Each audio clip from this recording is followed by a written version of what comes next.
The following contest is scheduled for one fall. Making our way to the ring from Marietta, Georgia, Chuck.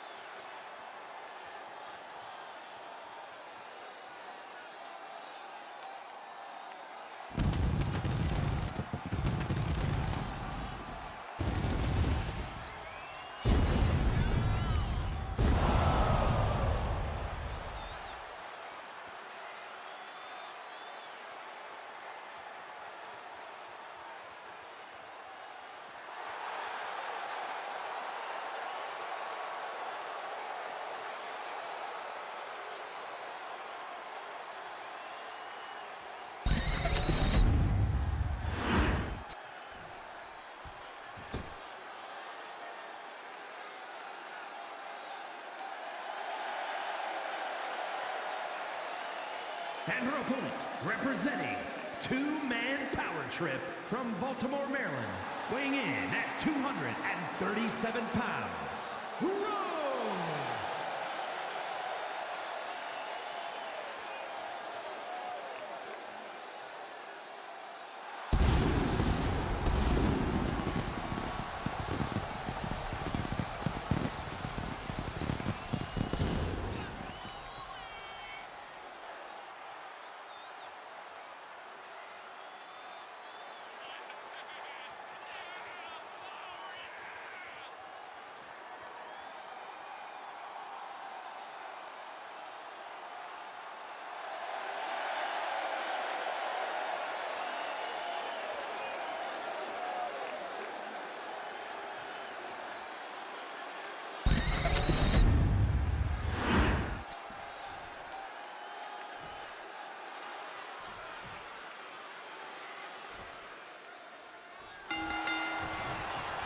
All right, first match of the night. We've got Chalk versus Rogue one-on-one.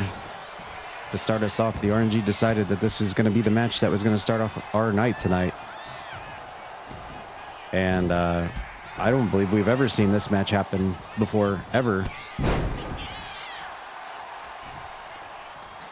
And I feel like we're going to see a lot of different people on the roster who really have nothing involved with one another be slapped in the middle of the ring tonight in a who's who of the CPW roster, being that this is the first Tuesday of the month of November and we're on the aftermath of Purgatorium that took place last Tuesday. We can spare 1 week show to let fate decide, roll the dice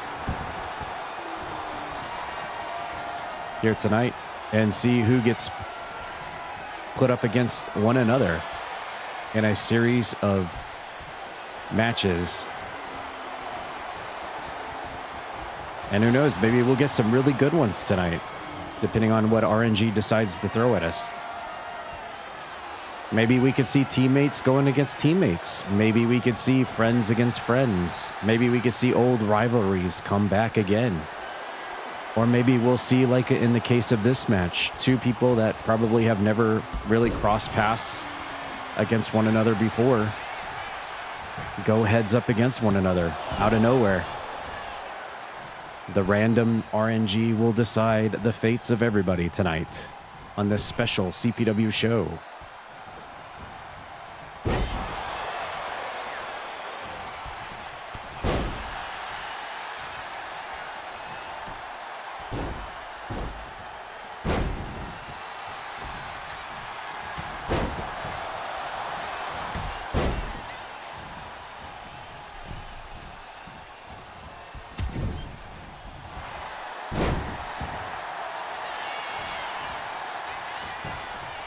There's Rogue with the first cover of the night. Gets a 2 count.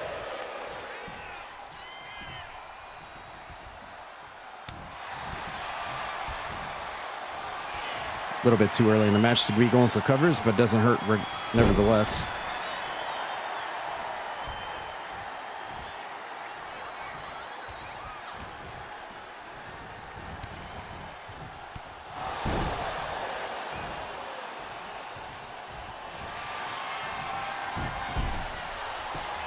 Ooh, front face lock. Applied by Rogue, trying to completely choke Chalk out.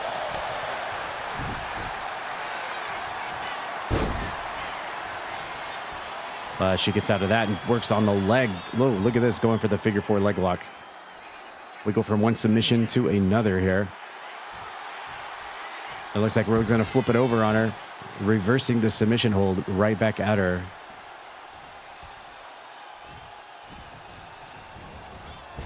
Ooh, and he yeets her clear out of the ring. Obviously trying to buy himself some time there. Reset the bearings of the matchup.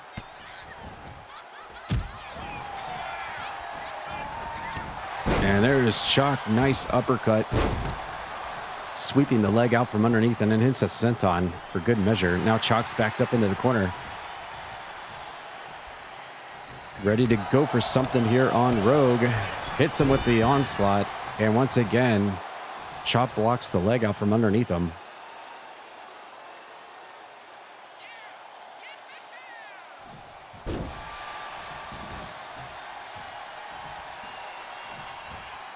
Ooh, a knee drop right to the masked face. And you've got to wonder if the mask is detrimental to moves like that, or does it actually protect his face? I don't know. Ooh. Nice move by Chalk again. We've seen her use that move a lot, where she throws up the suplex and then kicks him in the spine. And almost hits like a side slam. A side effect there on Rogue. Goes for the cover, but only picks up the 2 count. Chalk looking pretty good here. Off the ropes. Ooh, tries to go for a blockbuster. But Rogue sidesteps out of the way and sends her thrown out of the ring for the 2nd time in the match. I don't think Rogue was expecting Chalk to come out here like a house on fire at the start of this thing.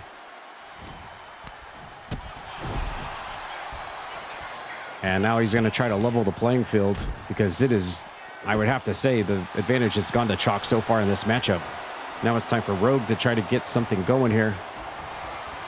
Trying to pick her up for a finishing maneuver, but it looks like she countered it and hits the counter. Reverse DDT. Continuing the assault, but Rogue fires back, stomping away on Chalk while she's on the ground. And working the arm and more stomps.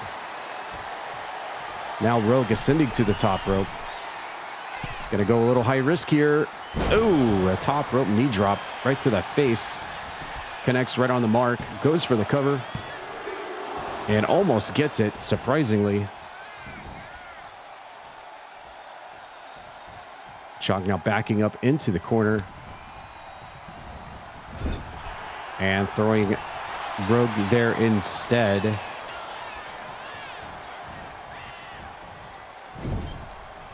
And away we go to the other corner now. Here comes Rogue looking to... Ooh, we haven't seen this move in a long time. Locking her up in a guillotine almost out of the corner there with the Dragon Sleeper. And now Rogue, oh my God, turning inside out. Going completely high risk and risking it all off the top. But nobody was home as Chalk rolls out of the way. And now she's going to take advantage of that mistake by Rogue and now locks him into the Dragon Sleeper. Chalk has got him in tight. And look at that. Chalk has just picked up the win here tonight via submission, making Rogue tap out. What an impressive win there by Chalk. Locking in the submission Dragon Sleeper and getting the tap out here in our opening match.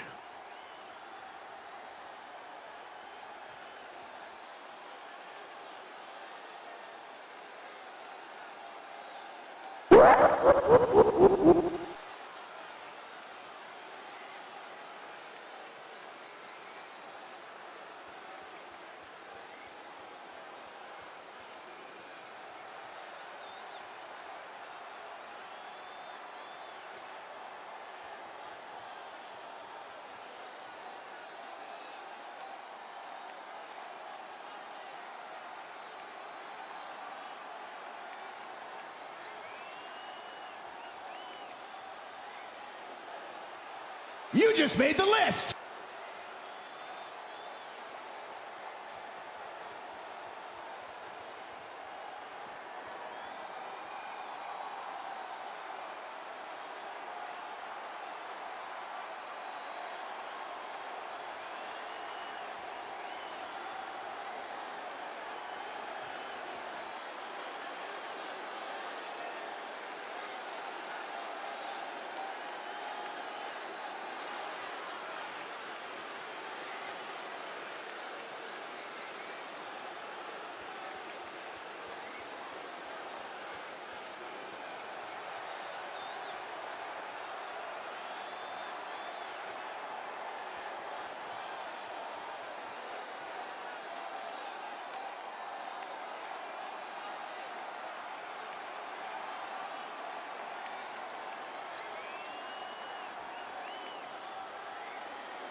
That's what I'm talking about.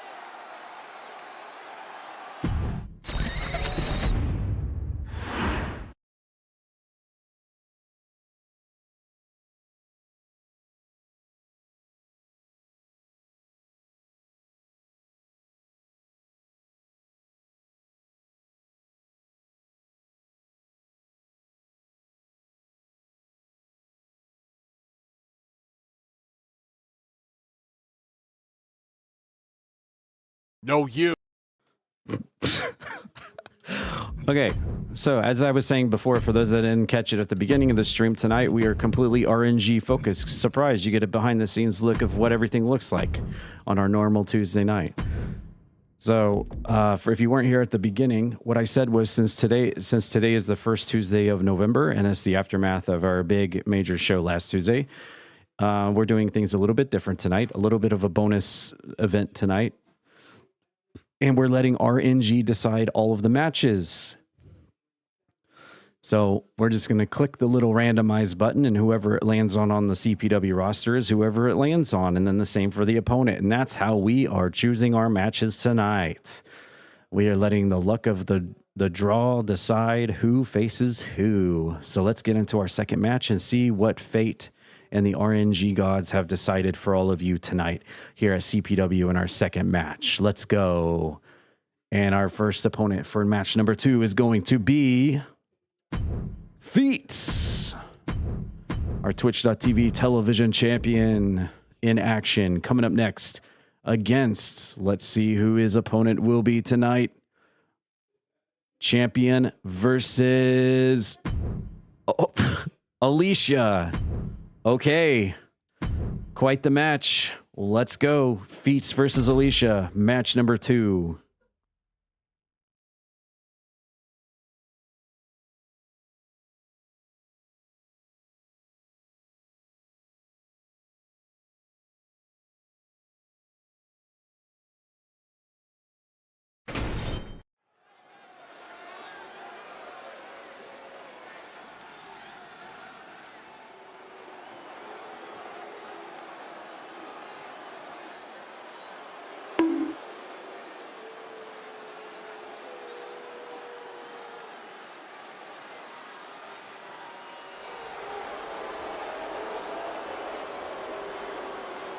The following is scheduled for one fall, making his way to the ring, representing the Alpha Academy from Birmingham, England, weighing in at 244 pounds, the Internet's television champion, Hunter.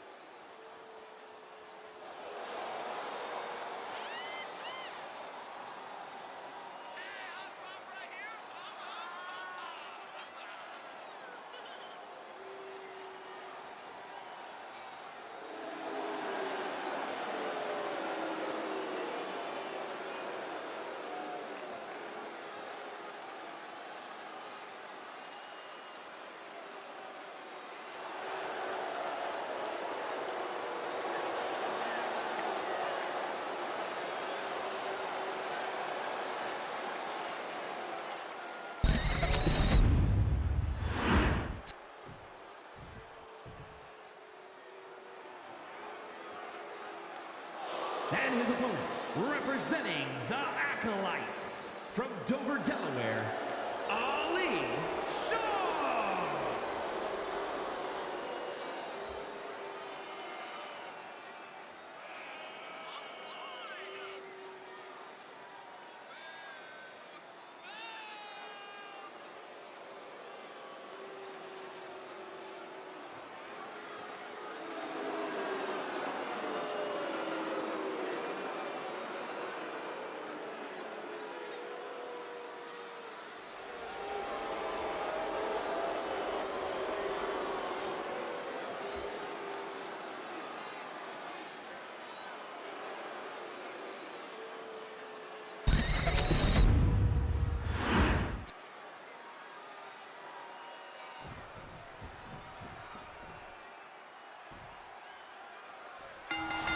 All right, here we go. Well, this is a very interesting match. We haven't seen Alicia in several months. Not since her rivalry alongside Miles against Linky and his crew expired. And Alicia went into a self-imposed retirement several months ago. So it's actually quite a shocker and a surprise that we see her back in action here tonight, much less against one of our champions. The Twitch.tv television champion who successfully retained over OG Brad Vickers last Tuesday on pay-per-view and is currently our longest reigning champion currently in all of CPW right now.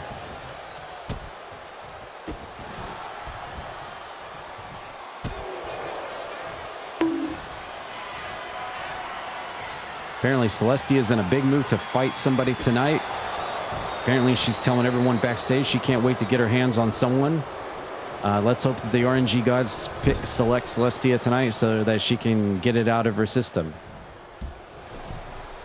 And I think honestly for once Tad Peters probably will dodge this one. I think he'll take a hard pass on this one tonight. I believe Tad Peters will allow someone else to handle that baggage tonight. So hopefully RNG will give us what we want tonight and what we want to see.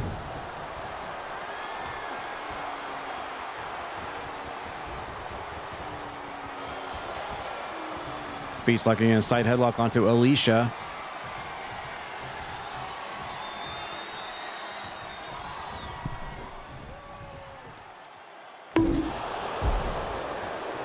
And Feet's getting stun gun out of the ring. You'll notice there's no timer on this match as the title is not currently on the line.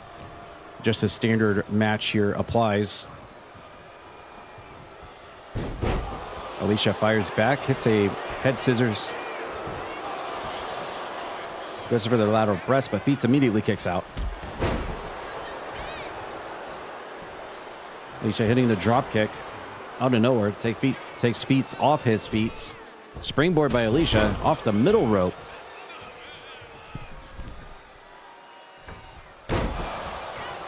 And then follows up with a middle rope frog splash out of the corner. But Feet's kicks out.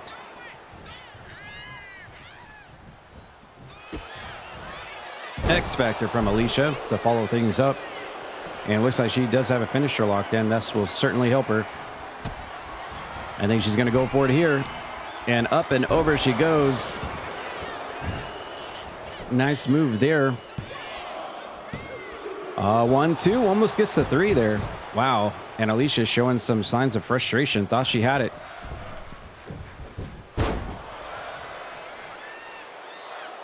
On that somersault lung blower. Definitely catching Feet by surprise. I think everyone was in shock when the RNG, the wheel landed on Alicia of all people, because everyone has just pretty much assumed she is out of the wrestling business, no longer a part of anything. And now we get our first hijinks of the night. What is this?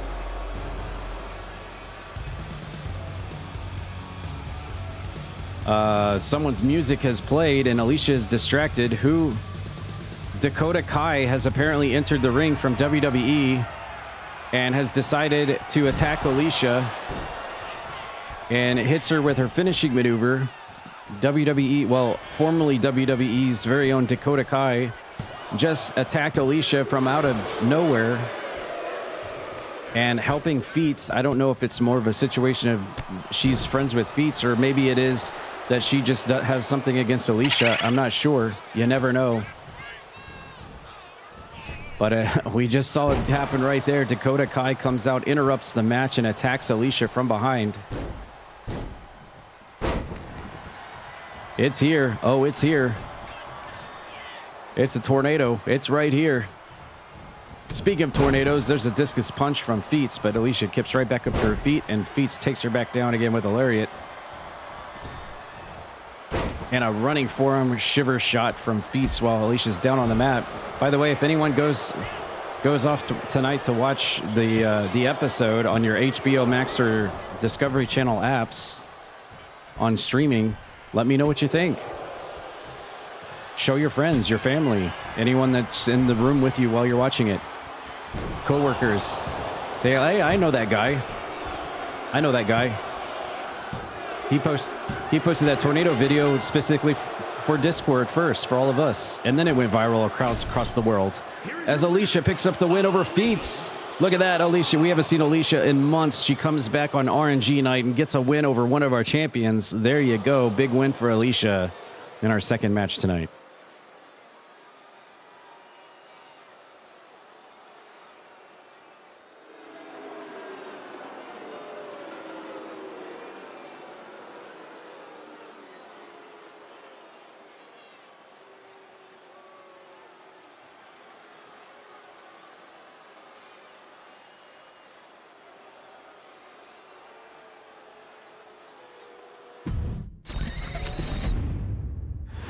All right, we're going to get right into match number 3. Let's get right into it. We'll actually spice it up a little bit and make some of these matches a little different too. All right, here we go. Match number 3. Let's see what RNG decides. Who will it be? Who will it be? Spin the wheel, make a deal. Asterial in action next in our third match tonight. Who will Asterial, our women's champion, be facing here tonight? Let's find out. Spin the wheel, make a deal. Danny. Ash versus Dan. Wow, this actually is... Okay, this actually is pretty funny because we actually saw Jen Von Lee take on Danny last Tuesday on pay-per-view, and Danny actually picked up the win over Asterial's apparently new stable of trio of goth ladies featuring Jen Von Lee and Vampy. And I guess tonight RNG has decided that it's Asterial's turn to take a crack at Danny here tonight.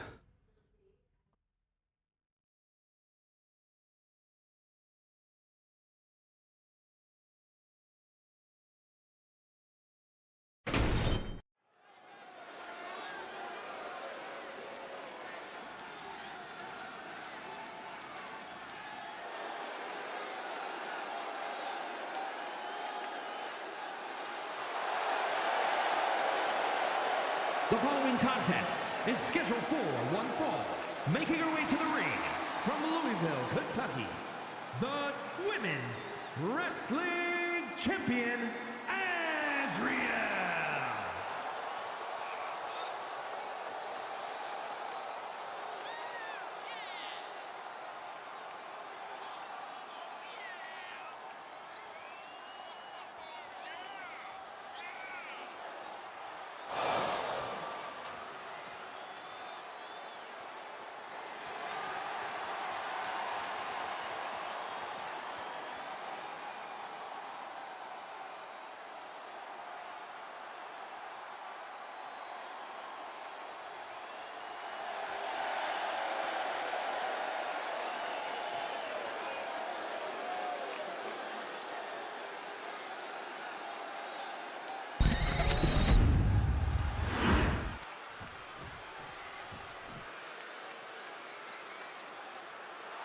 And her opponent from Los Angeles, California, weighing in at 236 pounds, Dan Ooh.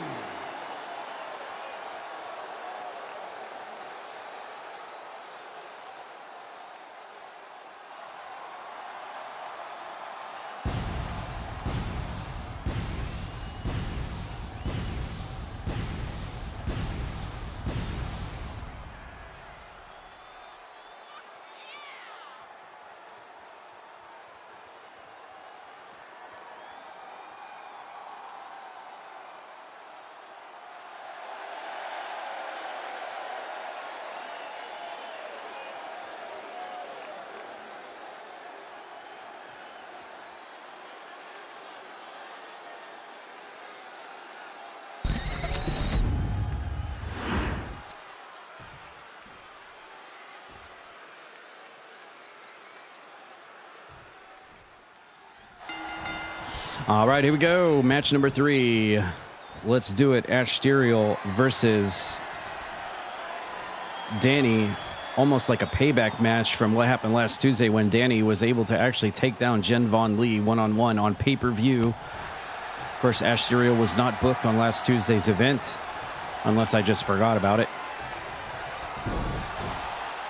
being reserved as managerial roles for her blood triangle cohort. But tonight she's going to take matters into her own hands here against Danny, one-on-one, as the RNG has dictated.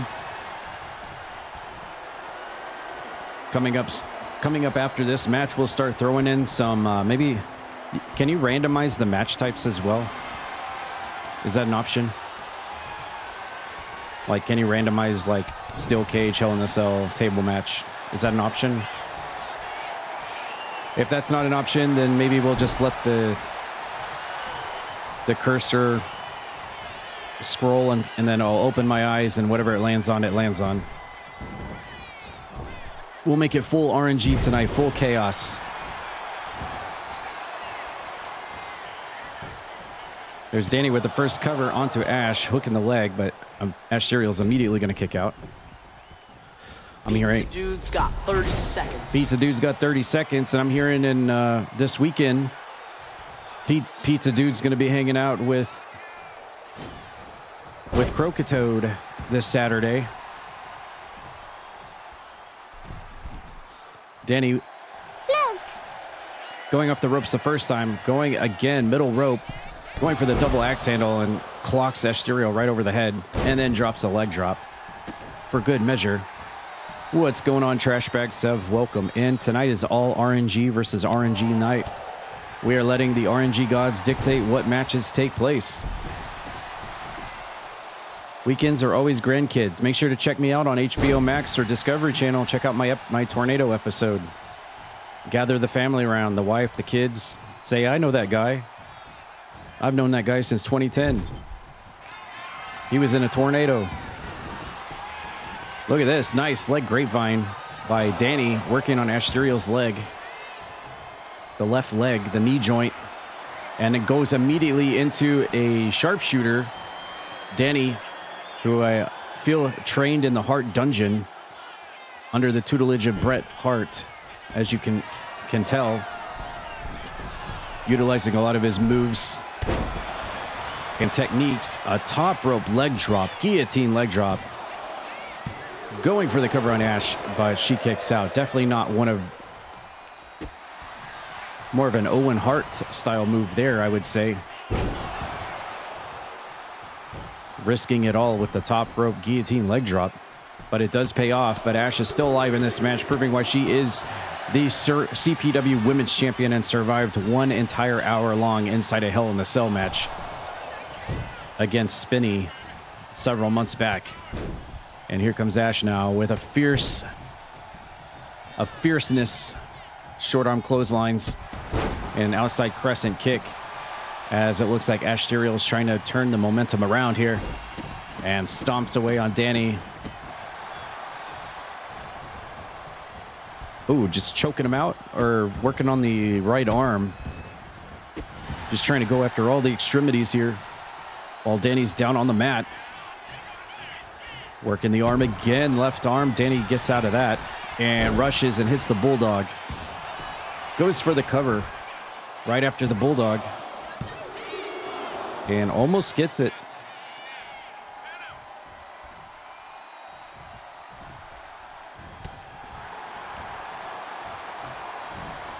Danny now just throwing Asterial clear out of the ring. And he's going to follow suit with some high-risk moves here. Is this going to pay off? No! He tried to go for the crossbody, but Ash sidestepped out of the way. And now this match will continue on the outside as Ash gets hit with a discus clothesline.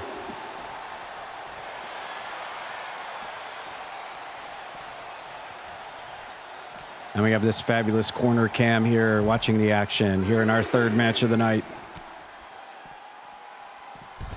Dragon screw from Ash.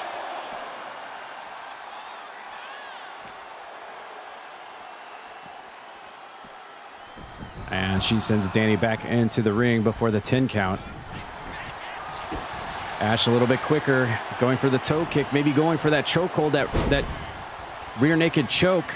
Oh, she's got Danny all locked in and trapped in. Is he gonna? He actually fights out of it. You don't usually see that very often, people escaping that maneuver like that, but Danny was able to do it somehow, some way. Slips out, hits a body slam, and goes for the cover. Danny looking to win it here, but Ash kicks out. I'm actually shocked that Danny was able to escape that chokehold that Ash Serial just implied. You don't see people escape out of that thing really at all. Danny now pulling the leg out of the corner and again working the leg, trying to soften her up, probably for the sharpshooter, I would say. He's going to try to go for the submission, but instead goes for the pinfall on Ash. Is he going to do it? And he does. Danny, again, a thorn in the side of the newly formed blood triangle. The only one left now is Vampy. Can Vampy come back and get the win over Danny, who is just, wow, running through Jen Von Lee and Ash. Just wasn't her night tonight. Danny doing it again. One more week.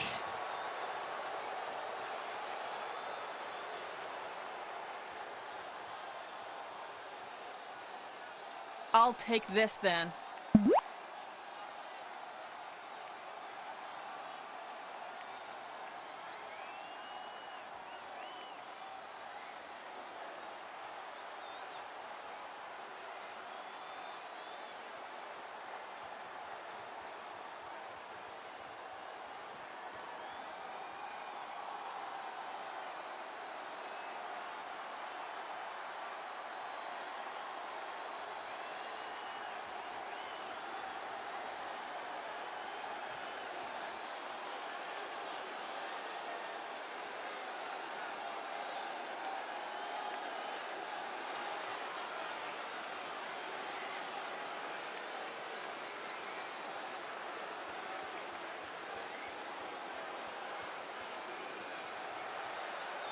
All right, while we get set up for our next match, I do have a special announcement to make.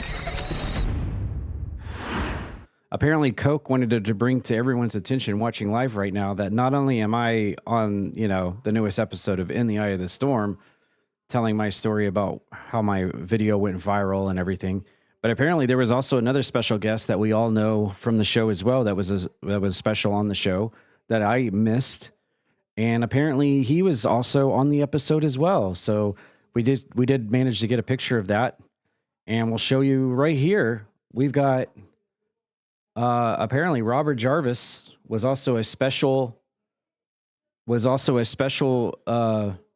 character on the show, telling his story about being inside a tornado as well.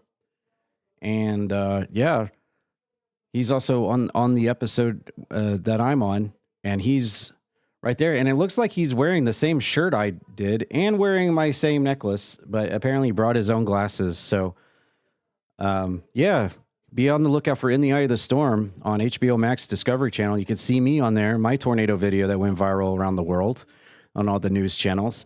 And also the special guest here, Robert Jarvis.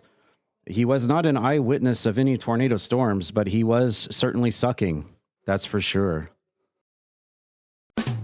All balls hit each other.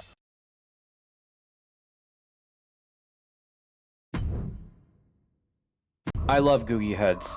I love when video games have googie heads.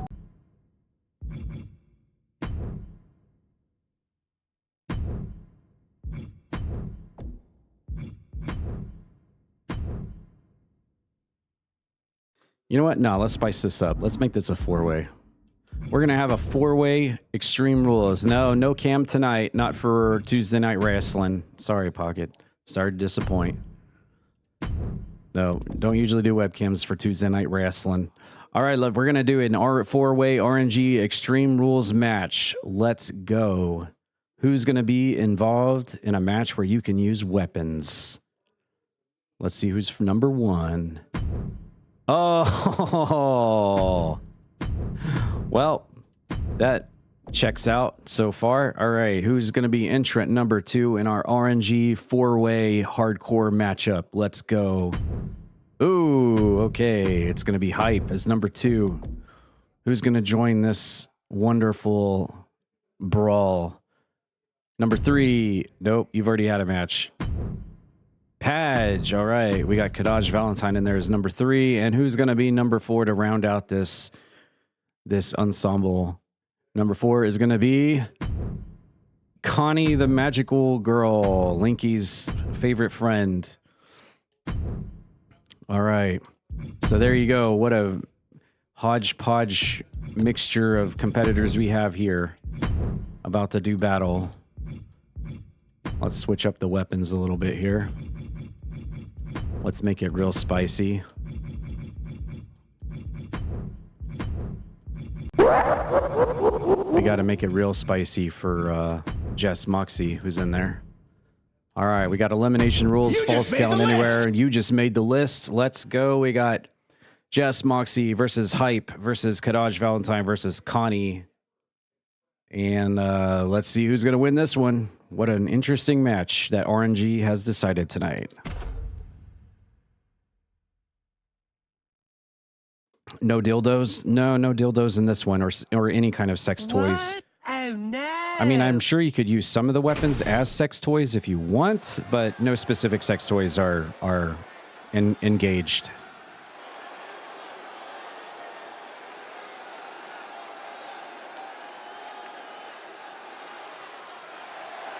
The following contest is a fatal four-way extreme rules match. Making his way to the ring from Kansas City, Kansas, weighing in at 245 pounds, Jeff Morse.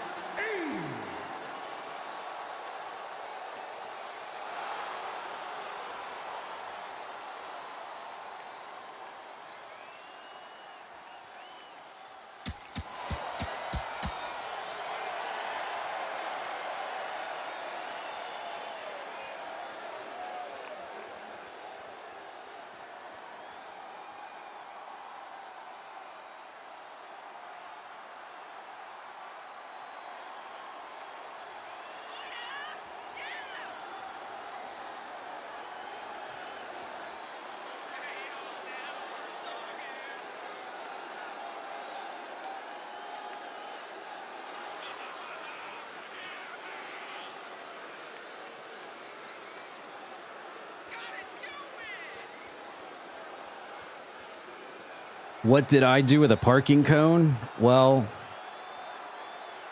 the question is, what didn't I do with a parking cone to myself and others?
And his opponents, first, from Bad Street, Atlanta, Georgia, weighing in at 246 pounds, High!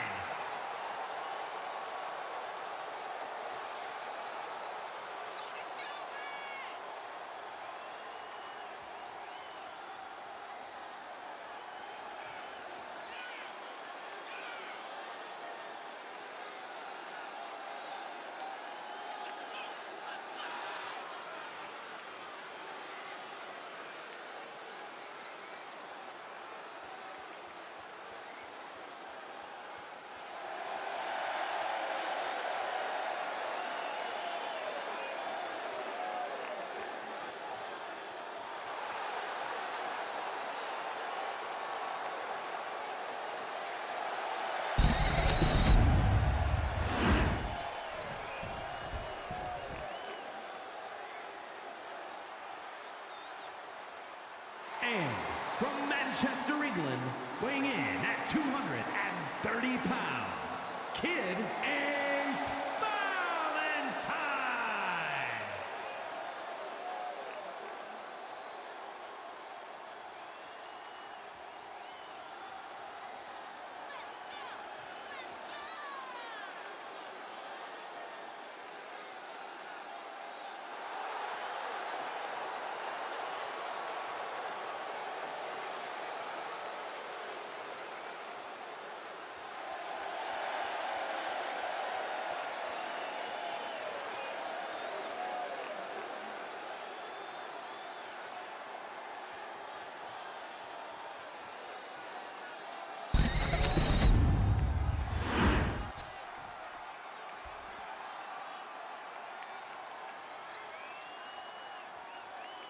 And representing power and glory from another time, the Princess.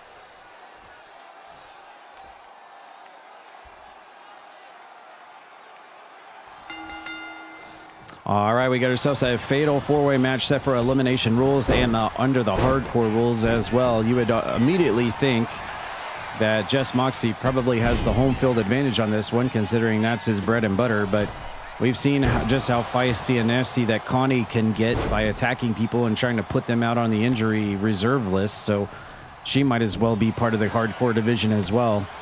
And of course, Hype is the ultimate wild card because he can pretty much do anything, being the real American soldier that he is, and he's the first one that goes for a weapon, so that's further clarifies my point there. And then we've got Kadaj Valentine, who is mostly just in the Young Lions division right now, trying to get his footing, working his way through the ranks of the Young Lions division to get up to the top to inevitably get a title shot against Spike Ryan in that division. But this is the craziness and the wackiness of RNG night. You never know who's going to be put in whatever matches, as we've seen already so far tonight. We'll see who the better person is in this match to walk out with the big dub tonight here on this week's CPW. And of course, as we RNG our way through the matches tonight, if someone has already been in a match, we'll re-roll again. That way, if anyone has not had a match yet, you have a likelihood of being selected for a match. And then we'll have a few multi-man matches as well, such as this one, to give an opportunity for more people to get a match tonight as Jess Moxie eats a light tube over the top of the head by Connie on the outside of the ring. By the way, someone did a hydrate earlier, and I will do that right now.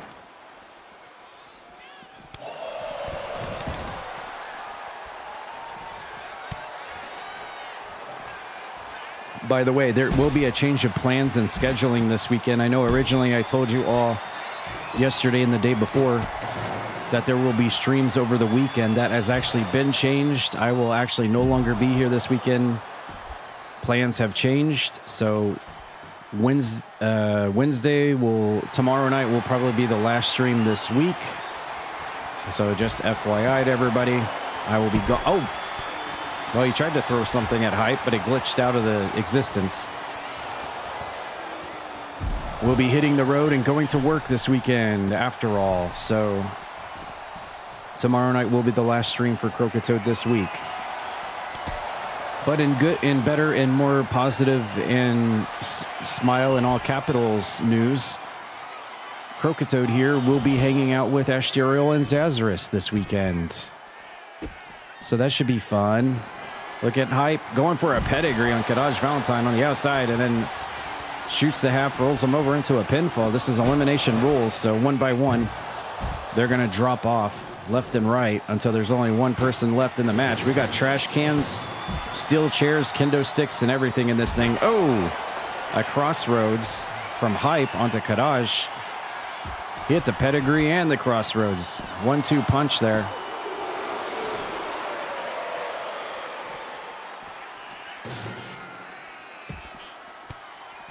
By the way, for those that weren't here the other night, we did have our very first 1 million channel points redeemer cash in on that 1 million channel points redemption. It was the first time ever in Croakitoad history someone has actually had enough points and redeemed it. And it was signified, and I don't know if he wants me to reveal what the game was he chose for me to play. If he wants me to say it, I'll say it. If not, I'll keep it hush-hush. It is November now, after all, but I will be playing his game some point this month. after he saved up 1 million Twitch channel points to redeem that redemption.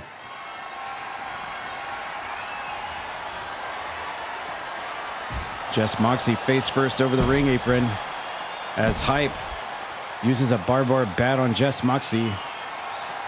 And now we got dueling barbed wire and baseball bats between Connie and Hype. Everybody's getting their shots in on this match. Dang.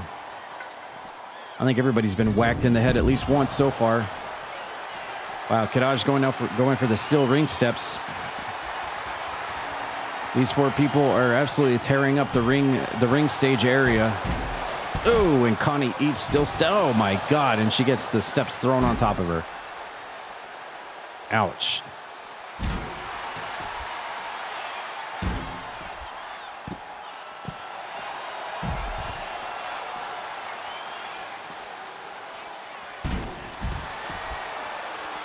And we've just got an all-out brawl and an all-out massacre here on our hands. Hype gonna go to the top.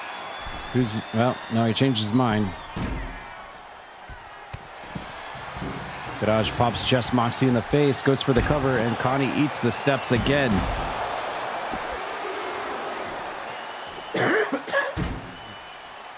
Wow. Hype getting hit with the neck breaker from Kadaj. And we've got weapons and toys and stuff's loitered all around here in the ringside area. There's a pin by Connie in the background onto Hype.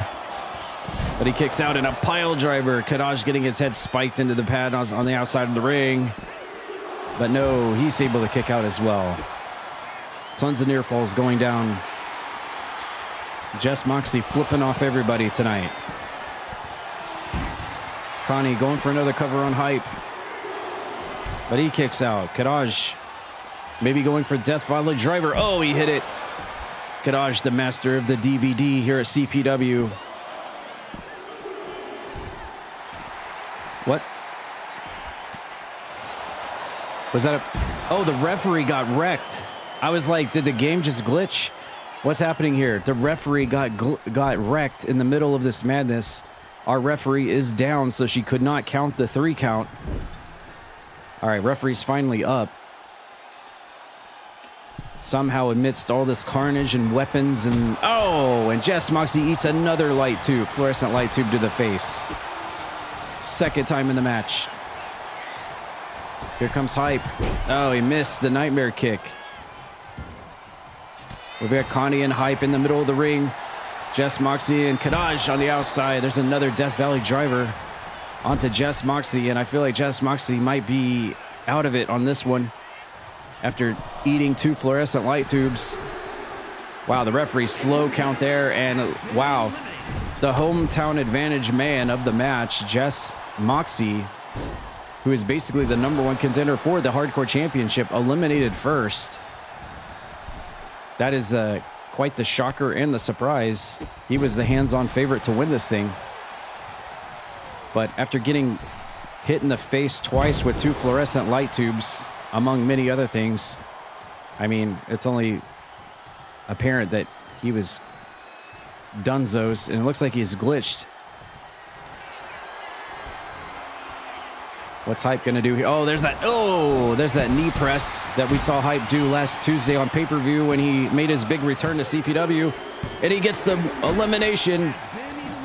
Oh, and Kadaj has been eliminated, and now it's down to Hype versus Connie. The Linky's magical girl from Hyrule has made it to the final. Oh my God. Oh, and Hype says, screw you, princess. Power bombs her clear out of the ring, goes for the cover. Is that it? Knocks the air completely out of her. No, she kicks out. I can't believe it.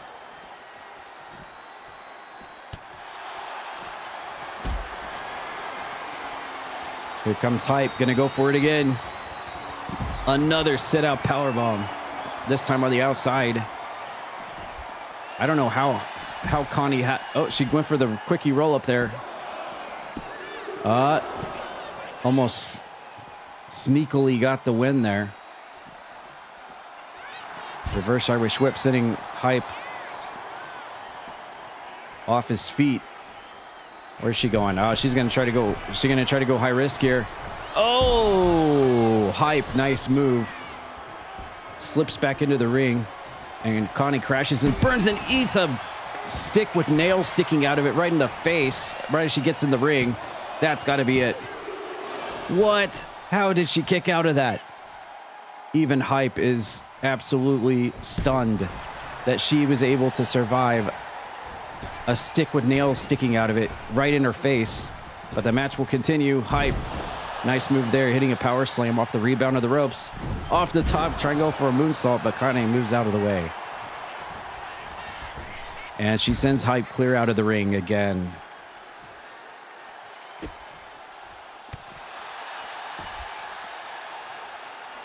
I can't believe she's got the wherewithal to still stay in this match.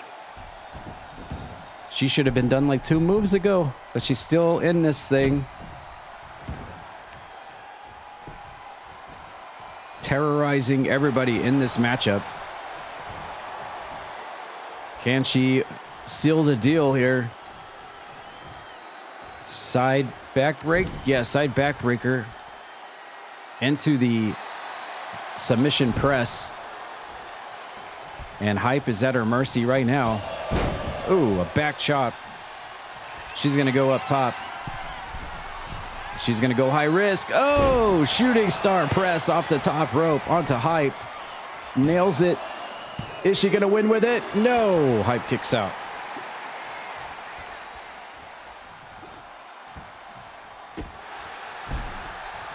Hype able to raise a shoulder up before the 3, and this match will continue. Uh-oh, she's got the stick with the nails. Oh, God. Ow. Ow. Hype is in big trouble here. Uh-oh, she rolls him up. Kicks him in the face and is going to go high risk again. Is she going to go for it again? She does. Oh, huge aerial maneuver. Shooting star press again and gets the win. I can't believe it. I think out of all 4 people on paper, this was the one that they never thought would win, but she did anyway. That's the RNG of CPW, as Connie out of everyone wins in this hardcore brawl. I think we found her new calling here in the singles division in CPW. She may look like a princess and a fairy, but she's as hardcore as they come.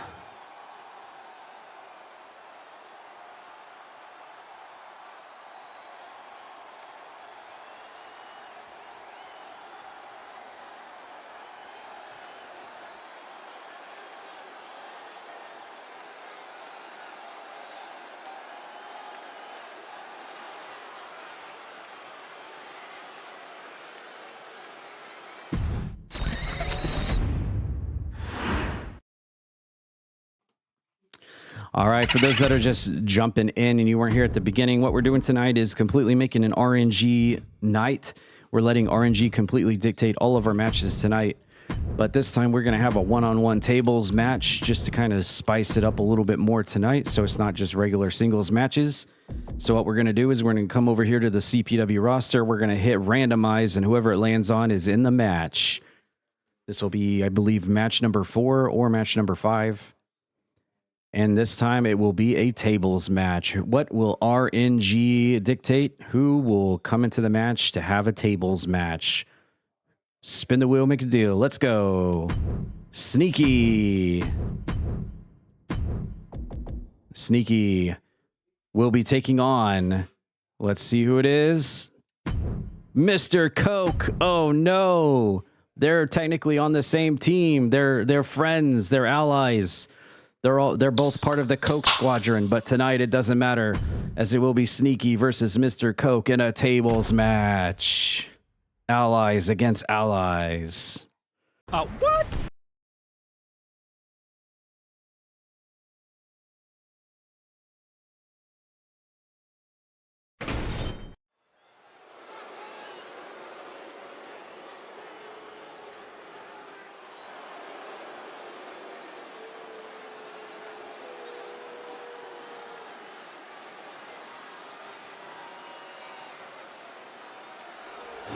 The following contest is a tables match. Making his way to the ring, representing the agents from Las Vegas, Nevada, weighing in at 252 pounds, Speedy Sean.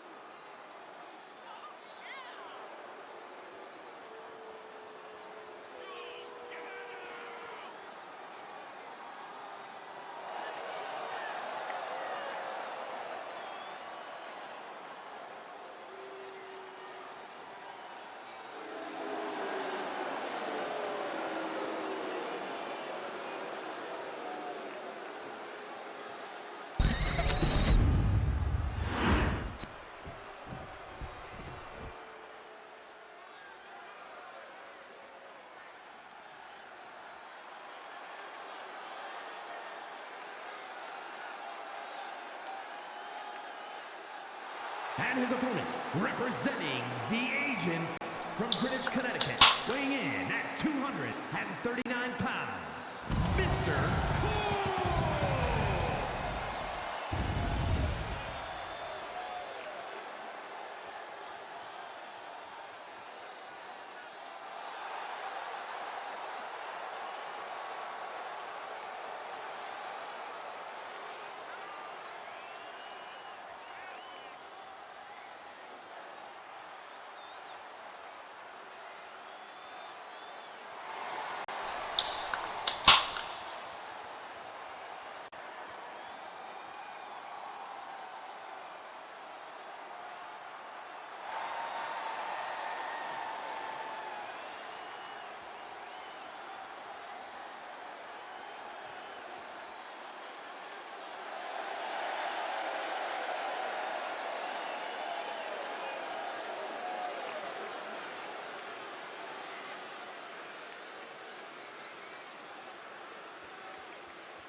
All right, we've got guys that are on the same team, the same alliance, the same squad, along with Roxas and Agent CS. But tonight, they're putting their alliances aside to have a one-on-one match in this tables match.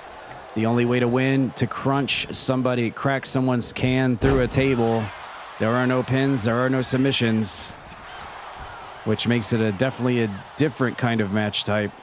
But we'll see who wins out here as Mr. Coke goes for the spinning toe hold and working the leg of Sneaky Sean here to start us off. Match number 5 here on the night, on RNG night. Coke, nice move there.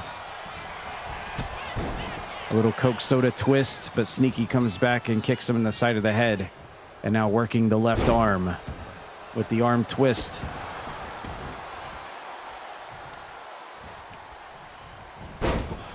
So far in the early goings of the match, just a little bit of ground and pound.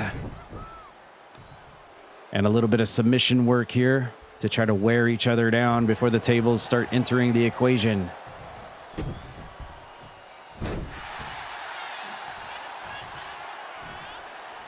Oh, nice move from Mr. Coke. Launching Sneaky Sean up into the air, almost with like a pounce. And there we see our first shot of one of the tables set up at ringside for these two competitors to use in this matchup.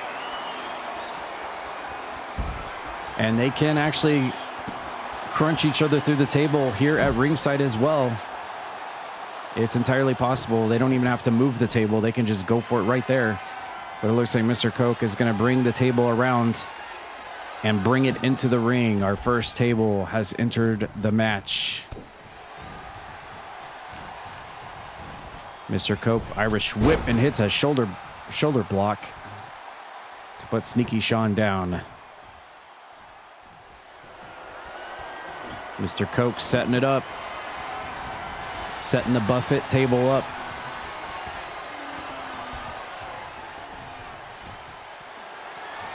Now to add the protein. No, Sneaky Sean slips out. And now working the leg again.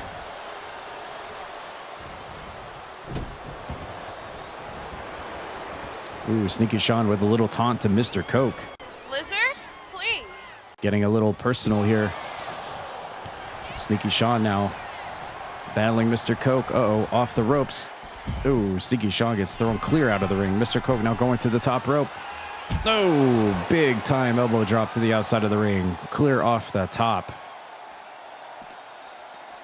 Lands it right on the button. Sneaky Sean reverses and sends Coke into the ring. And another reverse Irish whip. Mr. Coke. Short arm clothesline on the Sneaky Sean out of the corner.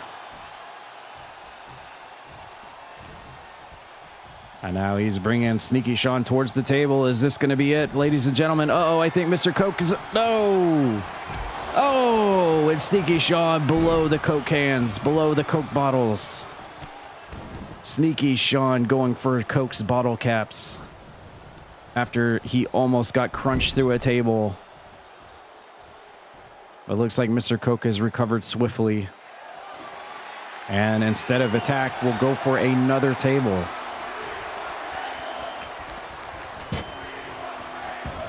And the crowd is wanting tables. You can hear them. Ooh, nice spine buster from Sneaky Sean. And he will continue his taunting ways.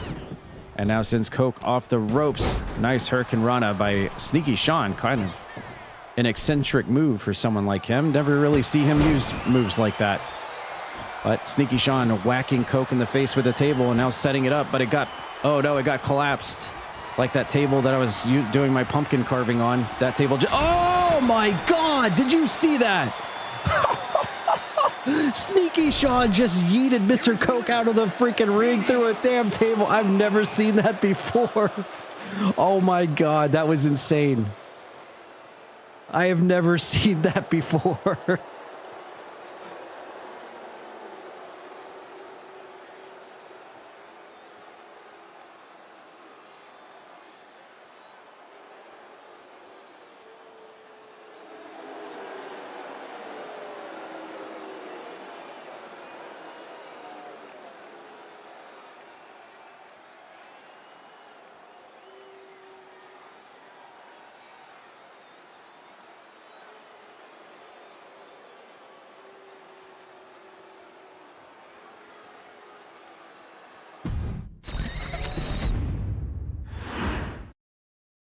Well, that was certainly something else. I've never seen someone get yeeted out of the ring, over the ring to the outside and crunch through a table like that. That was a first for me. But we're going to continue on with the unique match stipulations. And coming up next, we're going to have ourselves a steel cage match. Now let's see who's going to be in this bad boy. All right, let's spin the wheel and make the deal. 1-on-1 inside a cage. It's going to be Necro, CPW's favorite necromancer, and who will be he be stuck inside a cage with? I swear to God, if it's Lucinda, I'm going to end my stream. Okay, that was close. It was pretty close. I was waiting for the L. All right, here we go. Necro versus Miss Perfection inside a cage. You couldn't book this, even if you wanted to.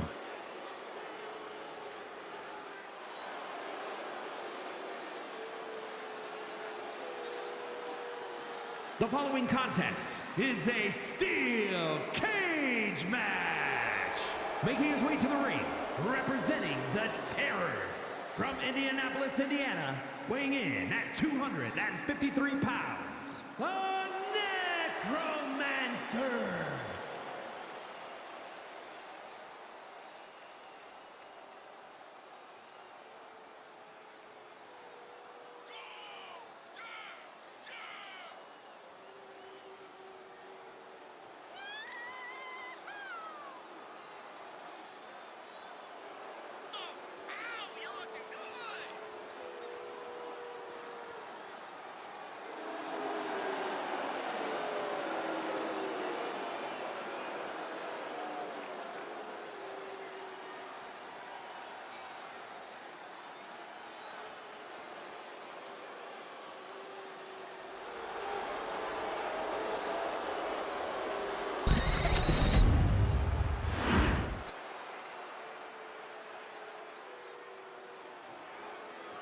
And his opponent from Columbus, Ohio, Miss Perfect 10.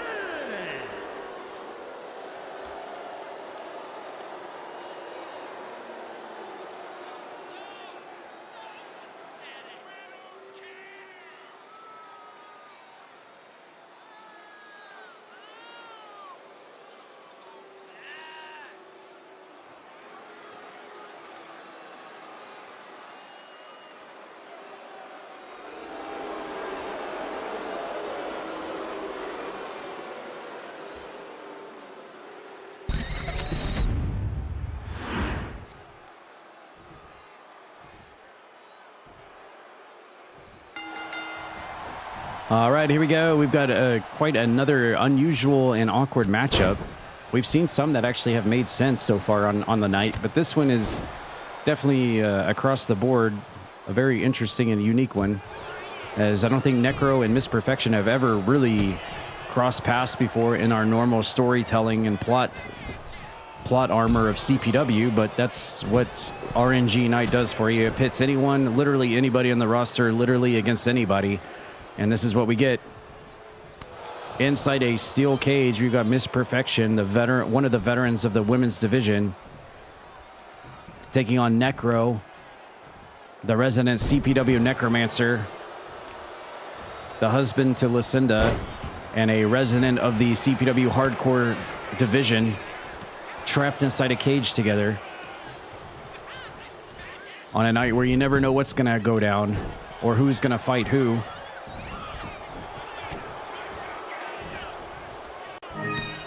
Adding a little razzle-dazzle to our night tonight. Thank you for the follow over on Kick. Appreciate that. And it looks like Miss Perfection is going to be the first one to try to climb out of the cage here while Necro's down. No problem, puppy. Have a good one. We'll see if RNG has decided to put you into a match tonight. Miss Perfection up at the top of the cage, trying to get out. And she, oh, look at that. She completely kicks Necro off the cage and is going to continue to try to climb out. Can she do it? She's almost there, but it looks like Necro is right back up to try to pull her down, and he succeeds. And getting her off the top of the cage. And now we've got a fight here on the side of the cage wall. Between the two of them, this very unlikely matchup between Necro and Miss Perfection. You're going for the pink hair girl. That is Miss Perfection. Everybody you see on this show is someone from this community. We are multi-streaming from Twitch and Kick. Everybody you see here is someone from the Twitch and Kick community here at Croakitoad. So I'm sure she appreciates you rooting for her over on the Kick channel. Here comes Necro with a running clothesline, taking Miss Perfection down off her feet. Oh, Necro with a quickie roll up there. Inside cradle, but I think the only way to win is to climb out of the cage, so maybe Necro got a little confused there. This might be the first cage match Necro's ever been in fact. So maybe he's still kind of learning the rules here as he goes. A couple of chops over the head and a knee lift to the side of Miss Perfection's head. Oh, and Necro going for the biting. Necro going for the biting. The evil, maniacal skeleton necromancer biting the face of Miss Perfection in the corner and then goes for the splash. Okay, I guess pinfalls are allowed. Sometimes in cage matches, it's climb out of the cage only, but it looks like they have allowed pins and submissions in this thing. So there you go, answers that question. Miss Perfection now going for the go behind and trying to take Necro to the corner. And we'll see what happens here. Irish whip off the ropes and a power slam from Necro. And Miss Perfection quickly rolls them up again. We're seeing lots of these in this match, but Necro immediately breaks out. Perfection throws him into the corner. Back elbow back to Miss Perfection as Necro follows suit. A couple of kicks and a couple of whacks to the back of the head. And Necro is telling the referee, open the cage door. Have we ever seen anyone escape through the cage door before in CPW? I don't think we have. I think he changed his mind, though, and has decided instead to climb up the side of the cage wall. That would have been the first time we've ever seen someone exit the cage door. Necro is slow to climb out of the cage, but Miss Perfection is already up on the side of the cage wall with him here and catches him in the nick of time before he's able to successfully climb all the way out. And it looks like she has pulled him down. So now at least both competitors have at least made an attempt to try to climb out of the cage now. Uh-oh. Miss Perfection might be in trouble here. Oh! And she gets knocked off the side. And Necro wins out on the running clothesline. How does a person join the roster, you ask, Dark Viper? Well, the first thing you want to do is probably join our Discord server. Oh, big splash by Necro out of the corner, but Miss Perfection sidestepped out of the way and hits him with a foot to the side of the face. Hello, Padge. How are you doing? A long time no see. You were in a match not too long ago. Tonight, actually. Oh, and Necro getting reversed and thrown into the side of the cage wall. Looks like, yeah, exclamation Discord should work. Maybe someone can, one of my mods can send you a Discord link over on Kick to help you get into the server. And then what you want to do is just shoot me a DM on Discord and we will get your wrestler on our Tuesday night roster. We do shows every Tuesday night live. And we've got slap fighting here between Miss Perfection and Necro now inside the steel cage. Who is going to win out on this exchange? Oh, look at this. Necro and Miss Perfection going at each other. The first time they've ever been in the ring together. Locked inside a steel cage. Oh my God, what a move. Completely decimates Miss Perfection with a DDT. And may have it here, and does. After dropping Miss Perfection with the Fisherman's DDT, Miss Perfection is out, and Necro will win tonight in this cage match.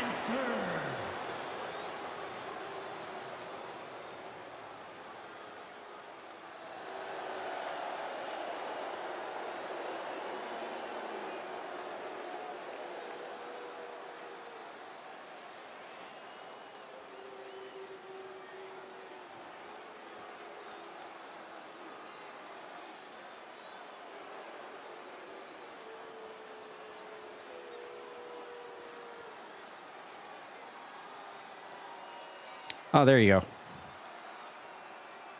Exclamation Discord did work. Oh, I guess it was... Oh, that was weird how that didn't work for you. Anyway, there's the Discord link.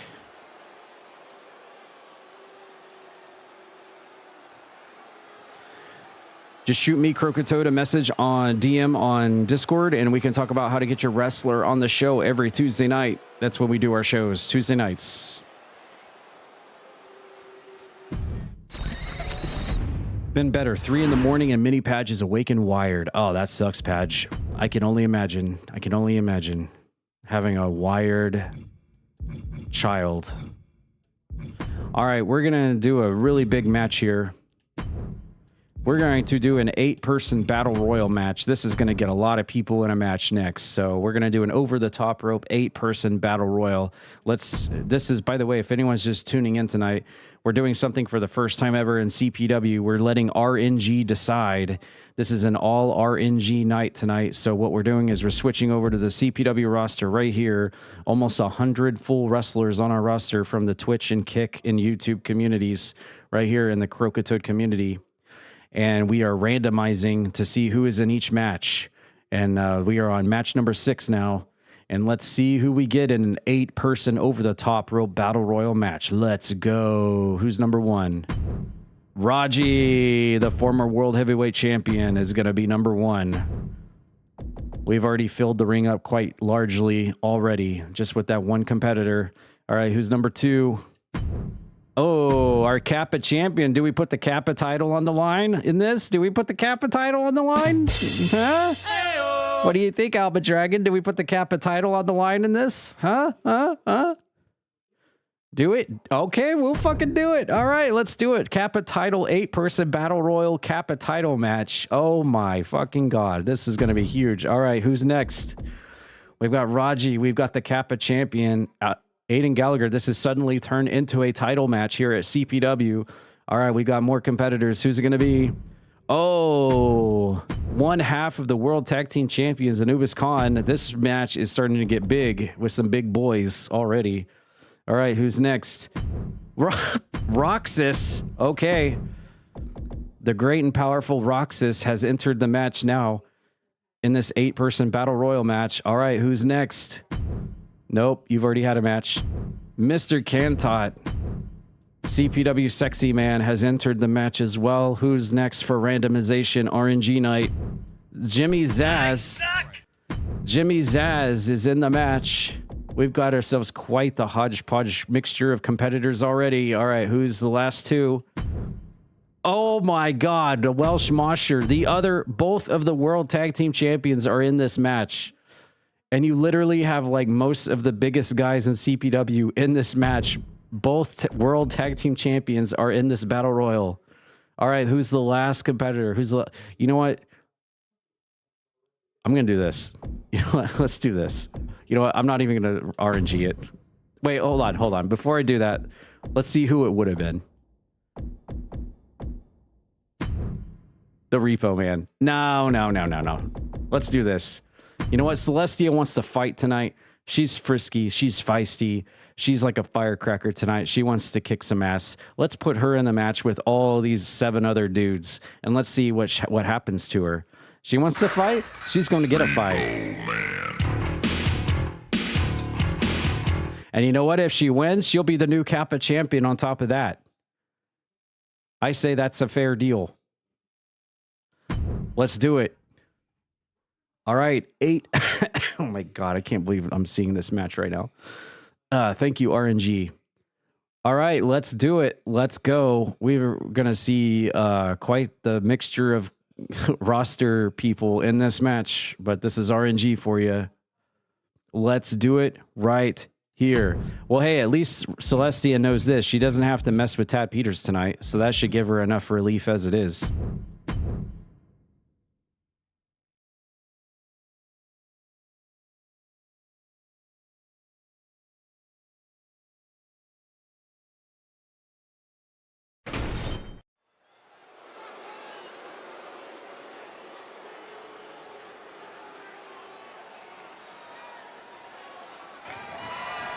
The following contest is scheduled for one fall and is for the Non-Stop Honor Championship.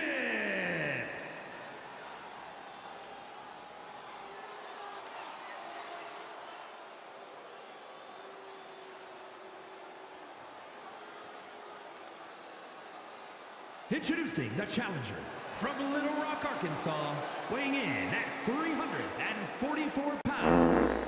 Jeremy Moore!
Yeah, definitely more of the activity is on the Twitch channel if you're on Twitch. And representing the Bludgeon Brothers from Cairo, Egypt, weighing in at 285 pounds, one half of the World Tag Team Champions, Angus Kong.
My money's on Robert Jarvis, the sucker, as seen on In the Eye of the Storm, Episode 1, Season 3.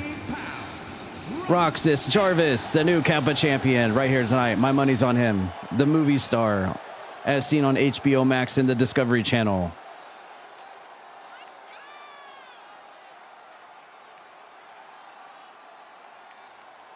First off, all balls hit each other.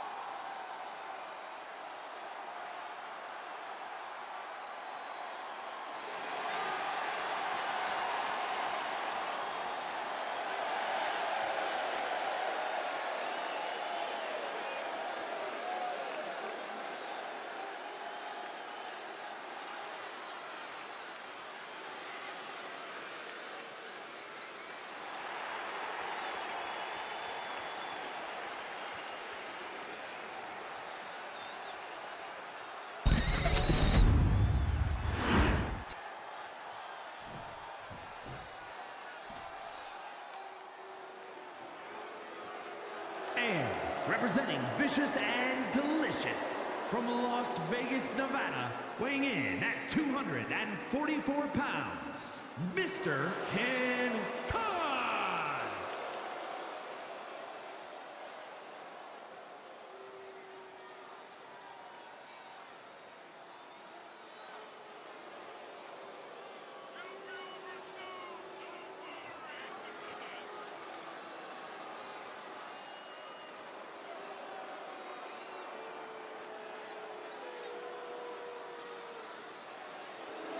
We've got a prediction in the Twitch chat. Make your predictions. Oh, it's nice to see those back again. Who do you think's gonna win?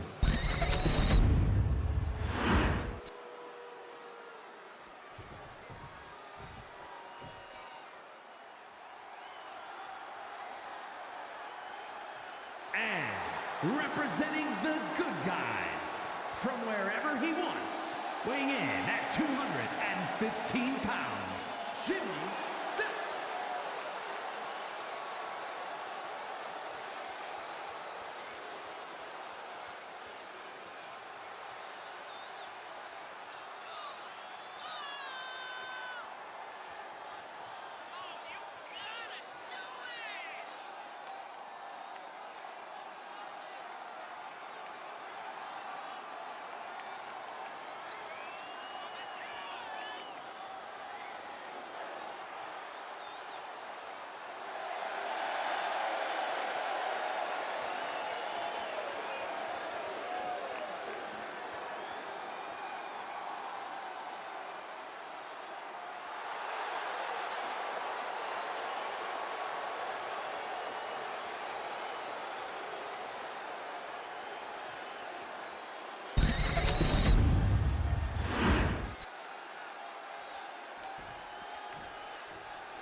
representing the Bludgeon Brothers from Cardiff, Wales, weighing in at 343 pounds, one half of the World Tag Team Champions, Welch the Monster.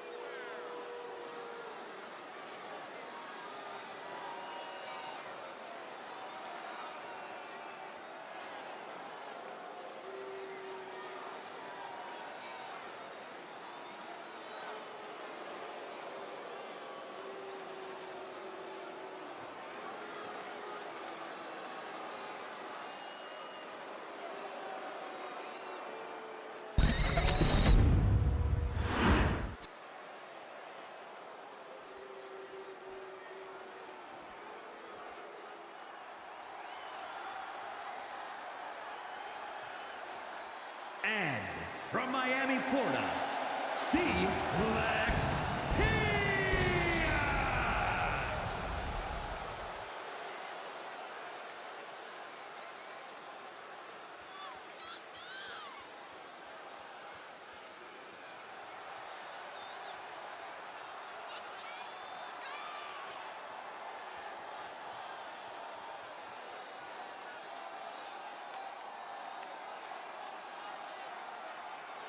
Don't worry, Robert Jarvis, the sucker on In the Eye of the Storm. I'm rooting for you. I think you're going to win.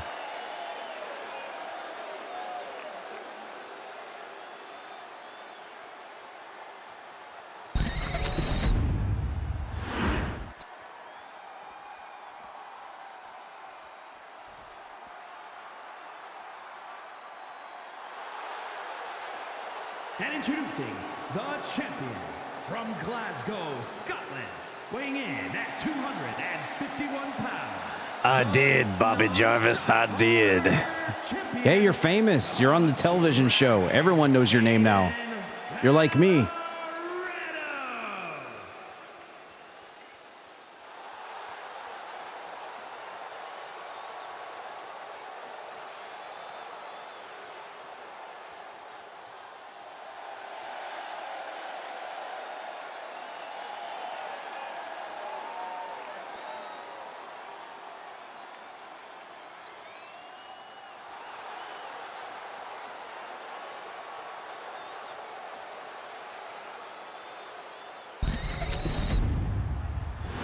Red Lobster. Sounds good to me.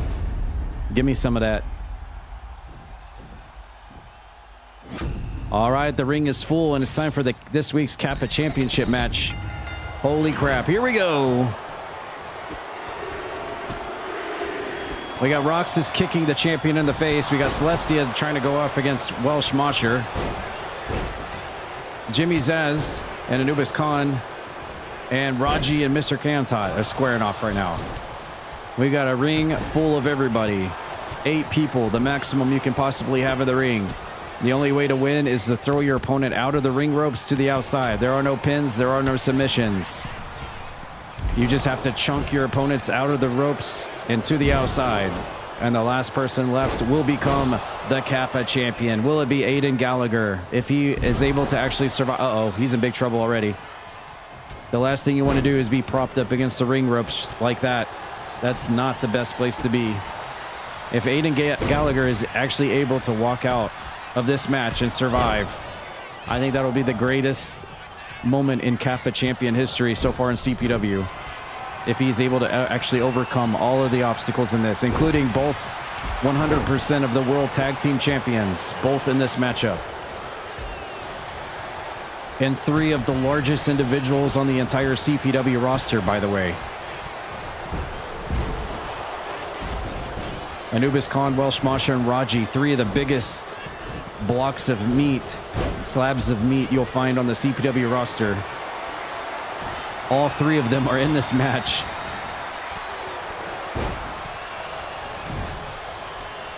And, uh-oh, Celestia, Anubis Khan is trying to push Celestia over the top rope in the corner there. And we get a zoom in shot of,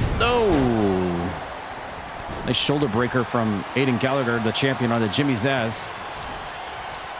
And so far, nobody has been eliminated yet. Anubis Khan squeezing the head of Raji. Roxas saving Jimmy Zaz. Those two have some history in regards to the television title. Jimmy Zaz and Roxas. Of course, Raji is our former world heavyweight champion.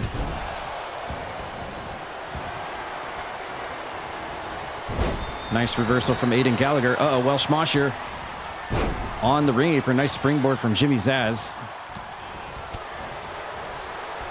Oh, and Aiden Gallagher just got popped. Celestia's on the... Nope.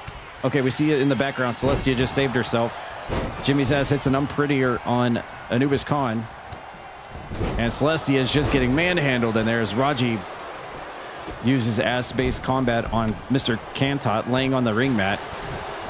Former World Tag Team, half of the World Tag Team Champions is Mr. Kantot. We've got a lot of former champions in here. Celestia is the first ever women's champion. Jimmy Zaz is a former TV champion. Roxas is a former TV champion. In fact, everybody in here is a former champion of CPW. They're either an existing champion or a former champion. Everybody in this match has held a title at one time or another. Now that I look at it. Anubis Khan going for a choke slam on Mr. Kantot. Celestia going after Jimmy Zaz. Oh, no. Oh, my God. The champion is out. I don't know who eliminated him. Was it Roxas? Someone just got rid of Aiden Gallagher, which means there is guaranteed a new champion tonight. Aiden Gallagher, the first one eliminated. I couldn't quite see who knocked him out of the ring. But we will have a new Kappa champion here tonight. Aiden Gallagher's reign has just been dethroned here tonight. And it is now down to these last 7 competitors who will walk out as the new Kappa champion, at least for this week.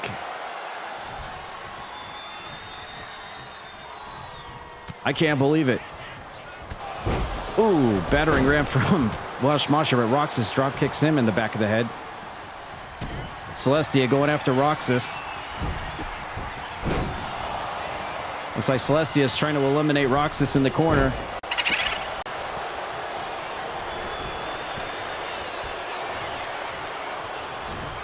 And Mr. Kantot showing incredible strength, able to hit a sidewalk slam. Dark Viper Titantrons don't matter now.